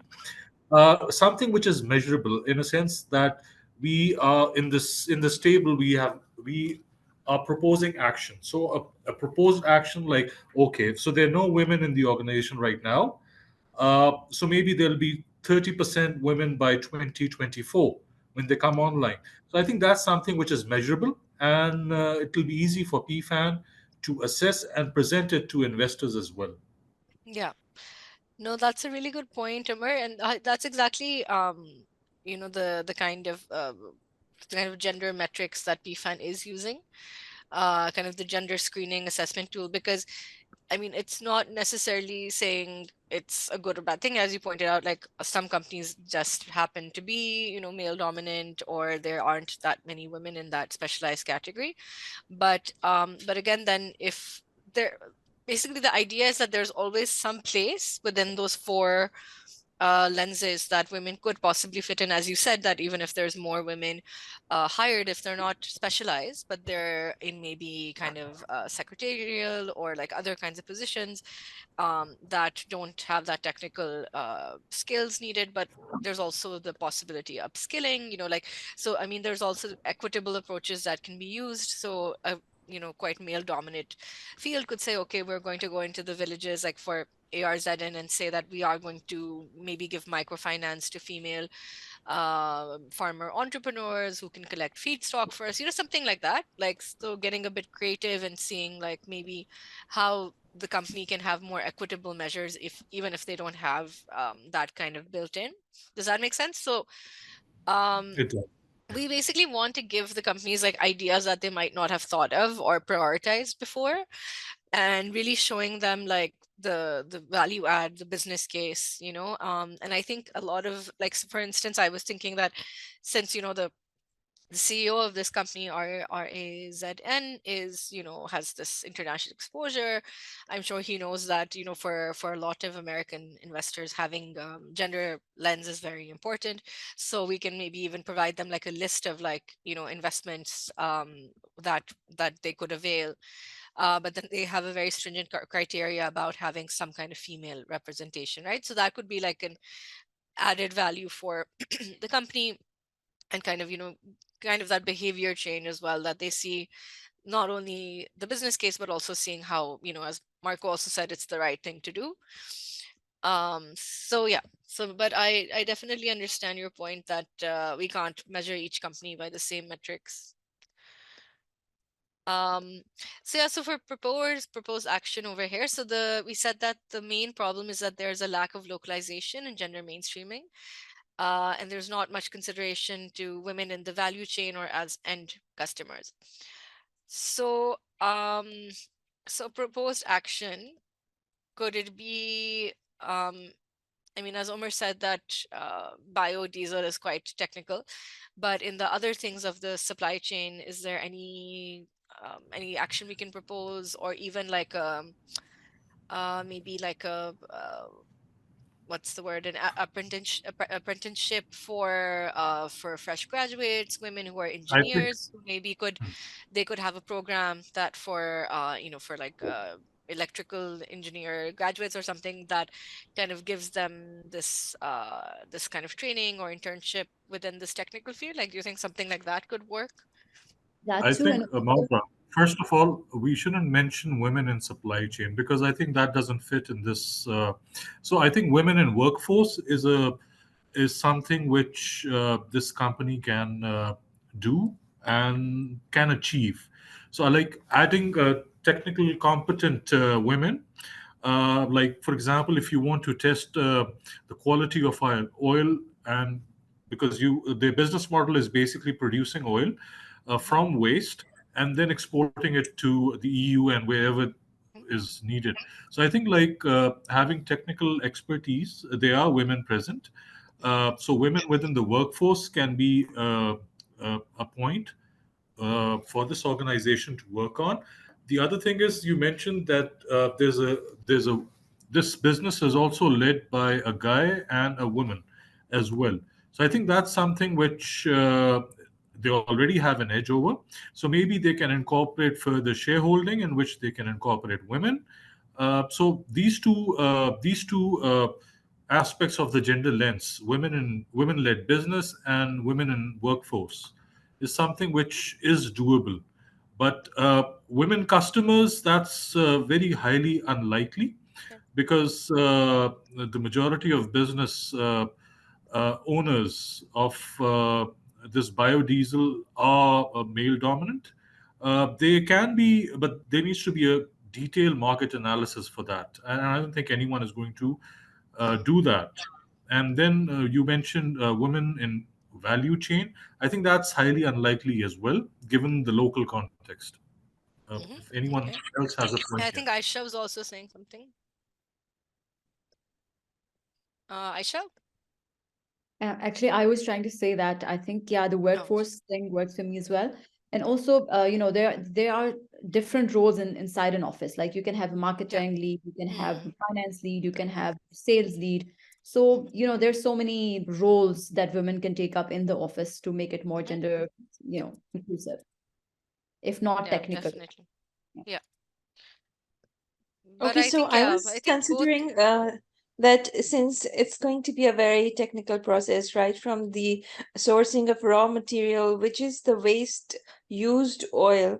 So we'll have to look into detail how each stage of the technical process is starting right from the raw material sourcing up to the end, including the marketing and of the product. So I'm sure we can identify stages where we can include women and right from, so as he mentioned, Omar mentioned, from the leadership up to the customer. So it's not that things are unlikely. We'll have to just look into the market research, the processes, the technical stages of the process. So we'll have to look into it in detail, uh, and just point out where it is highly likely, or only then we can decide, I think. Yeah. No, I definitely I agree. I mean, definitely more information is needed. But I think from little information we had, I think these are really good points. I think proposed actions, basically how enlisting women in the workforce, but technical skills such as the testing, but also in other roles such as, Menas said, the leadership, um, the marketing, finance, sales leads could be women as well. And then I think I'm also going to put some kind of apprenticeship program for women, like fresh graduates, who might have those technical backgrounds, but often aren't given those positions. So it could be like a good, like, skills development opportunity or upskilling development opportunities. But Aisha, your point, like what, like when we are giving you information about these companies, I think another thing that popped into my head, there is in the toolkit, if you go, 1 second.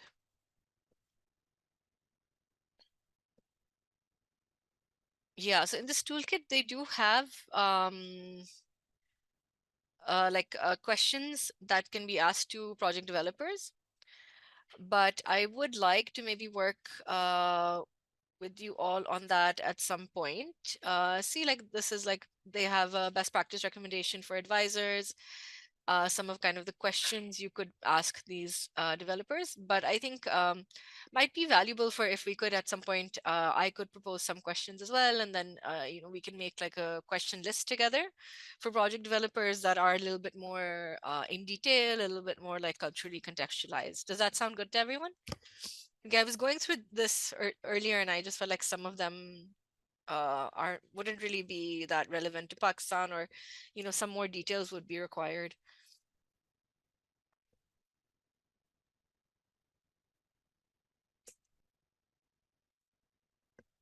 So that's something we could also work I could work and share it with everyone, and then we could, you know, kind of use it as like a kind of like a question guide, right? Yeah, that's a good idea. Right. Okay. So moving forward, so estimated cost, obviously we can't really say what the cost would be, but I mean, you know, as it says here, you know, it should be the lowest amount because, you know, obviously like the company will find it like look at it as a you know, a bottleneck and like, you know, some work that they have to kind of add on. But I think again, like kind of showing them the business case of that, kind of seeing it as an investment, you know, how diverse teams are better, how they would have more access to other kinds of funding as well. So I think that's really important to kind of, you know, show these companies leadership that it's an investment and not a cost. Then again, there's also estimated time required, which, you know, companies would have to kind of go through, like for instance, like you know, even doing like a survey within the company, you know, that might take some resources for time, but you know, again, trying to make it as easy of a process for them so they, you know, the buy-in is there and there's less friction for this kind of thing. So another thing is that there's while we can, you know, we can suggest different actions, there's also you know, like how businesses as usual things are. Again, that can only be, you can really figure that out once, you know, you have more information about the company and how it works. Another thing I feel like what really needs to be watched out for is that there's a lot of window dressing, as they call it, that a lot of companies will say that the co-founder is a female, but it's actually their wife or sister or, you know, someone. Um, and not an actual like functioning like co-founder, or like not someone in the executive management that's a co-founder. So I think that's very important to also kind of, you know, parse that this person is actually working the things that they're saying. So that's, I think, a big kind of thing to watch out for when we are analyzing how much of a departure from current business it is.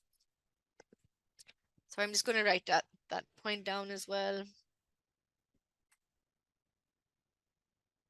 But does anyone have any ideas, like how, like in your experience, like how does one watch out for window dressing? Like maybe Mehnaz, you can speak to this, as you know, you've worked with women entrepreneurs, and make sure that, you know, male-led companies aren't just, you know, showing on paper that a woman is in charge and she's actually, you know, has authority in the company. Yes, Sure.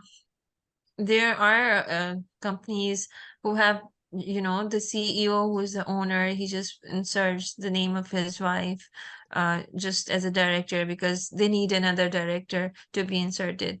And they do not have any say in the decision making. They do not even have the technical knowledge or expertise to say anything or have a say in on the board of directors decisions. So yes, I know a lot of companies that But do you act think that there's way. any way to, you know, either you or Manas can comment, like how can we have like some kind of maybe tool or something that we can kind of, you know, kind of measure, like, or understand, like, okay, is this, if someone is, say, like a director or someone, like how to find out if they're actually part of the team? Anything you've come across in your work so far that kind of was like, okay, this is a good, Yeah, like, a small yeah. interview with all the directors, just a small, even a 5 minutes interview with the right questions can make us understand where each of the directors stands in the decision making. Okay, that's a good Yeah. idea. I also feel like I agree with Aisha, and also I think that you know, a lot of men would register companies in their wife's name or like anyone, Mm, any in the you know, the family, because it's easier to access funds. It looks good on mm, papers. yeah. So another tool could be like, you know, you can see that how much shares in actual they're getting, the women, you know, in the Mm-hmm. company, if they are like, you know, getting equal amount of money. And yes, I think interview with them, the directors, and also with the whoever female is on the Yeah. leading position. You know, Mm, just trying to see that if they are benefiting as much as the men are, and mm. if they are giving the due share that is promised to them. Yeah, that's a great idea. Okay, thank you for those suggestions. Okay, so this is kind of a point I wanted to make on the business as usual thing. Obviously, you can I mean, for this action plan, especially because it's the first one for everyone, like our advice to everyone is to go for, the easiest, kind of the lowest hanging fruit. So there's like quick wins, like the companies feel good about it, like our team feels good about it, right? So like the quick wins are the best, but I would also suggest like diversifying a little bit. I think diversifying a little bit of what is proposed, like so there can be, like I said, some very short-term kind of goals, like just having like a more inclusive marketing strategy, and especially if social media is employed within targeted ads, then you see all the analytics, like the data analyticals, and that usually can like really give a good idea of what if something is working or not. And like connecting that with sales. And I think most companies are doing that lately anyways, but they usually don't know how to really kind of make the data work for them.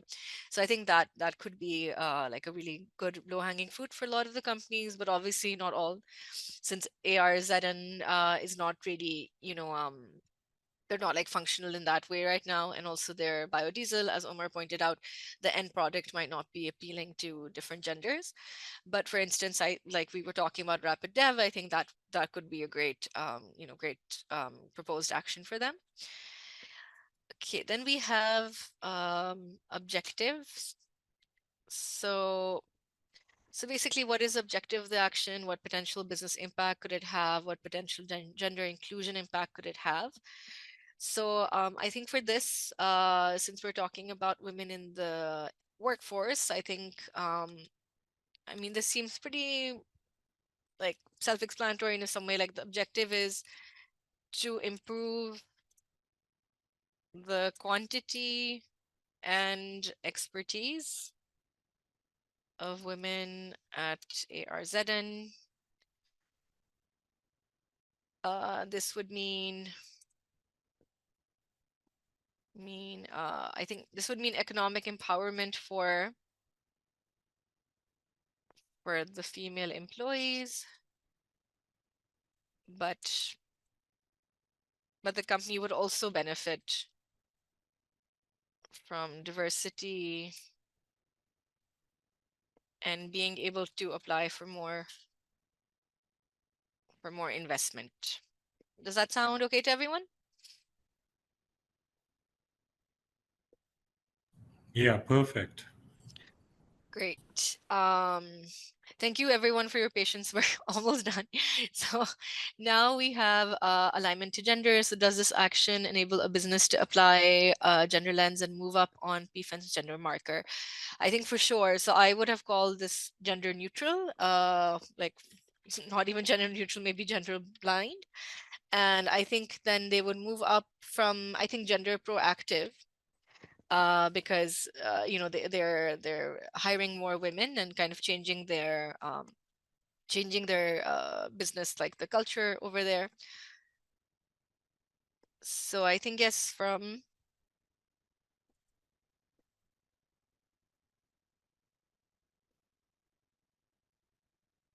gender proactive, I would say. And maybe if they do really change like become kind of like a case study, that could even have ramifications for other companies in the same sector. So that could even maybe cause like ecosystem shift, which would make them gender forward, right? So, and also, but we are mainly looking at them as women in the workforce.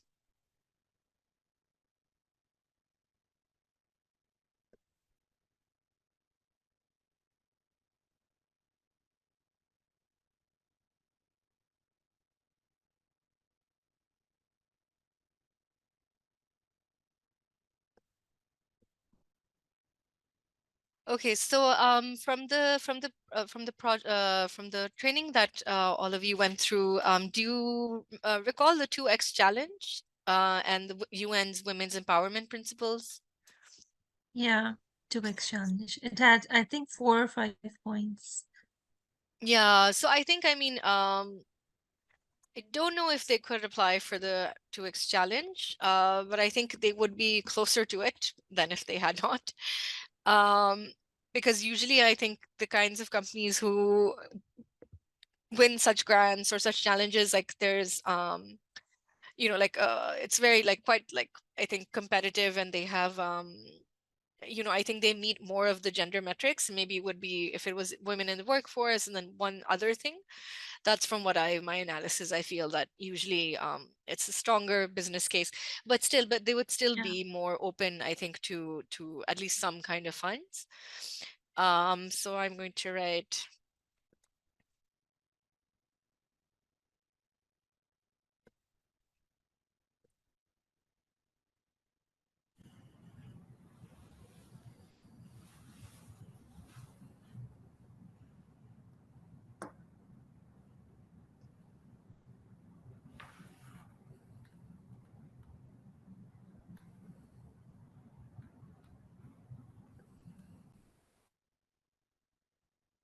Okay, so lastly we have so the priority, how high of a priority is this for you to address given business realities, cost, time, and departure, current from practices. The number 2, potential for impact, gender lenses incorporated, objective impact, and gender lens. So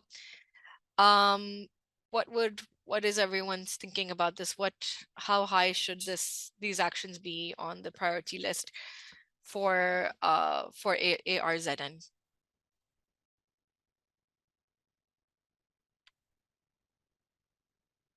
I mean, I think this is actually kind of, it would depend on the buy-in of the company, Yeah, company leadership. Yeah, but I still think that yeah, I would say it's kind of like medium, right? Like they can obviously continue on without it, but I think it would add a lot of value for their business if they did. Yeah, if they are able to raise investment through these actions of gender lens, then it's going to turn out to be a case study for others. So it's, as you said earlier, it's our sort of first case. So we don't know how things are going to turn up. But But Marwa, yes, Yeah. just one thing, like what's the aim here? What's the selling point? Okay, for example, this company uh, becomes gender inclusive. They hire women workforce, for example. So what's in it for them? Like, what's the selling point? How do So we yeah. how do we sell? Uh, you know why I'm asking this is because like if we were finding potential investors for these guys, then PFAN might have a portfolio in which Yeah. you have investors lined up who are very active in gender diverse investments portfolio.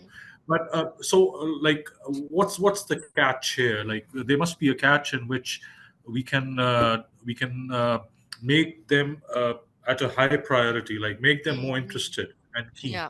You understand what I'm So saying? yeah, definitely. So I think kind of touched upon this earlier as well, that even for like the 2X yeah, challenge, and even in this toolkit, right? Like they have given us it's not an exhaustive resource, but somewhere here in the toolkit where it says these investment funds that are open to companies that have some kind of gender action within them, right?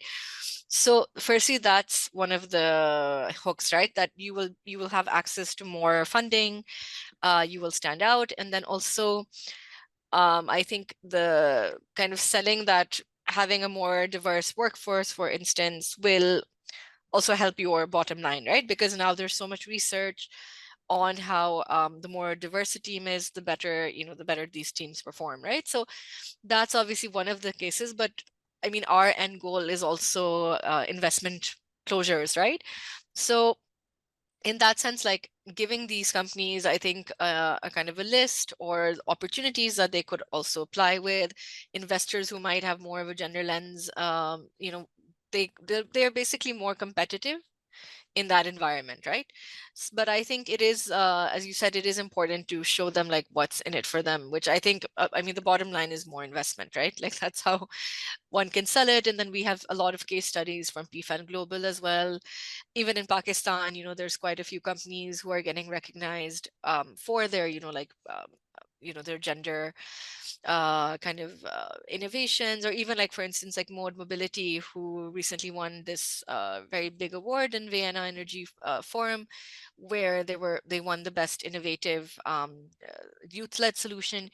And a lot of it that did have to do with the fact that they have like a very ergonomically designed bike for women, which doesn't really, I mean, that doesn't really exist in the market other than what they're doing in Pakistan. So, you know, that gives them a big USP, right?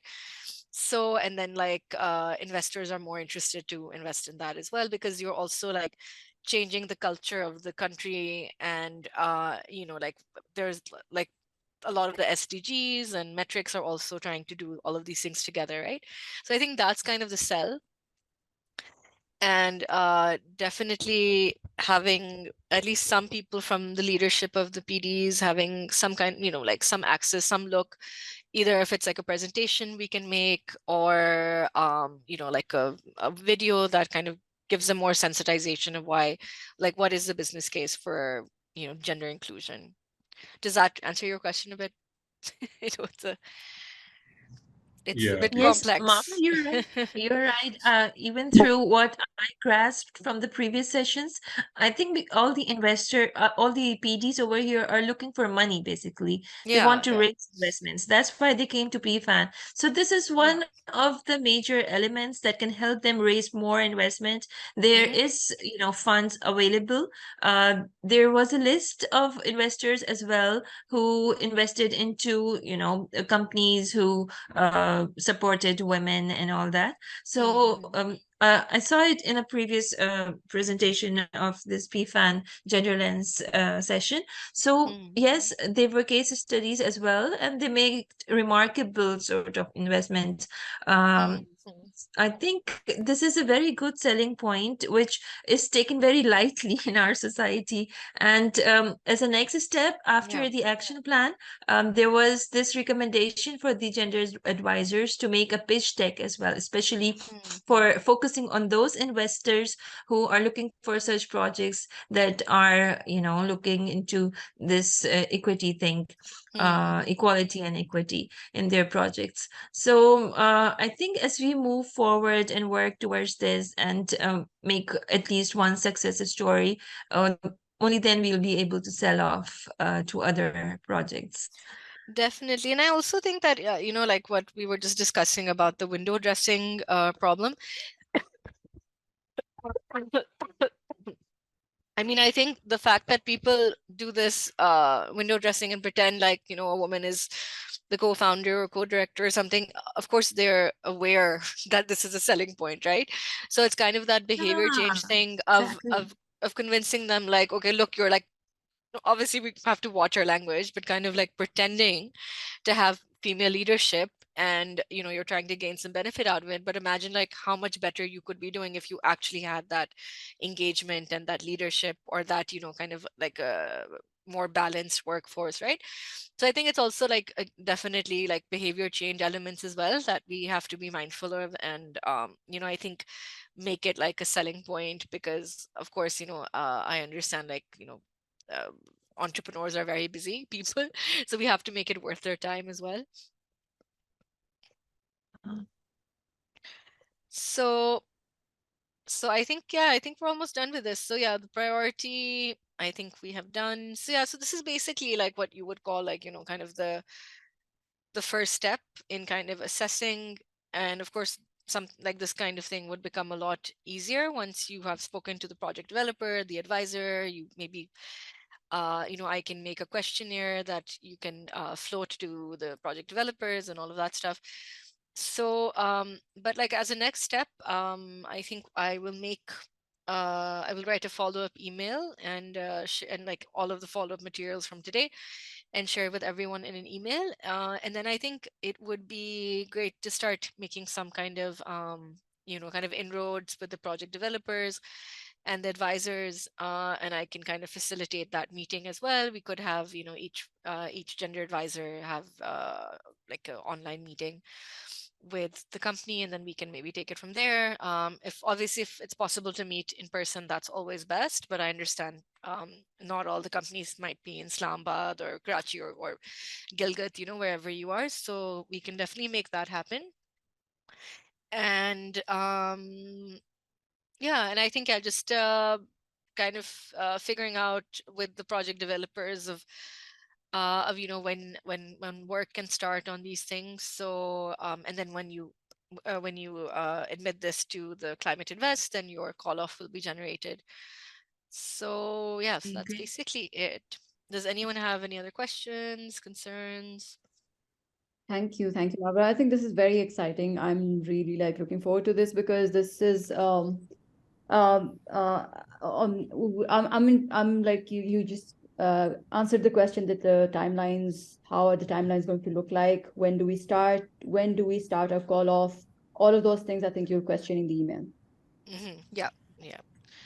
So yeah, that will give some more clarity as well. Obviously, it's kind of the end of the year, so I think that maybe starting this in the new year would be great.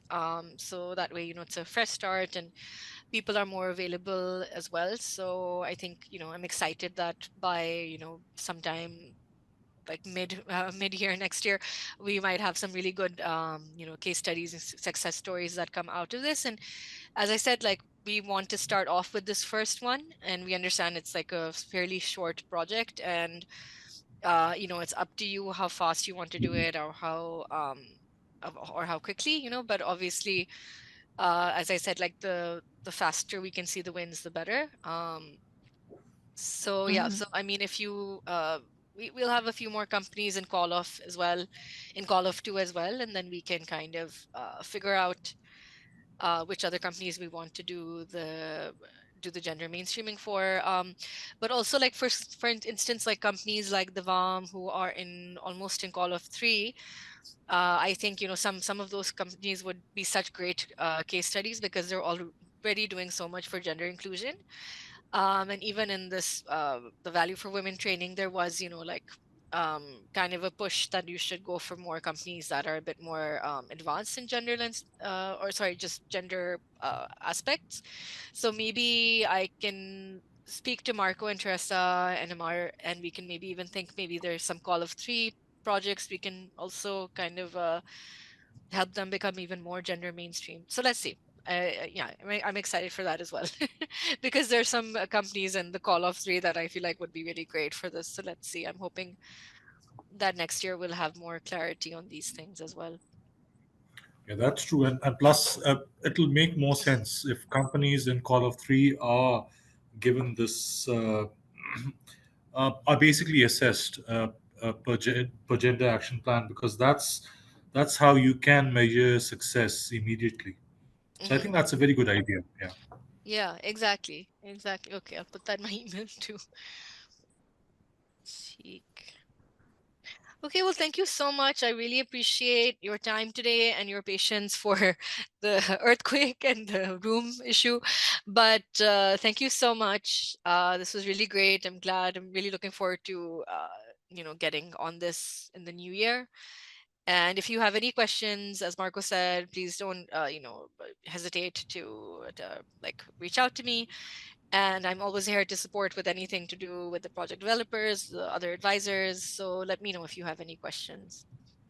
Sure. Thank you so much, Mavra. Thank you. Thank you. Have a great day. Mavra, Yeah. thank you. Thank you, everyone. Allah Hafiz. Thank you. Allah Hafiz. Allah Hafiz.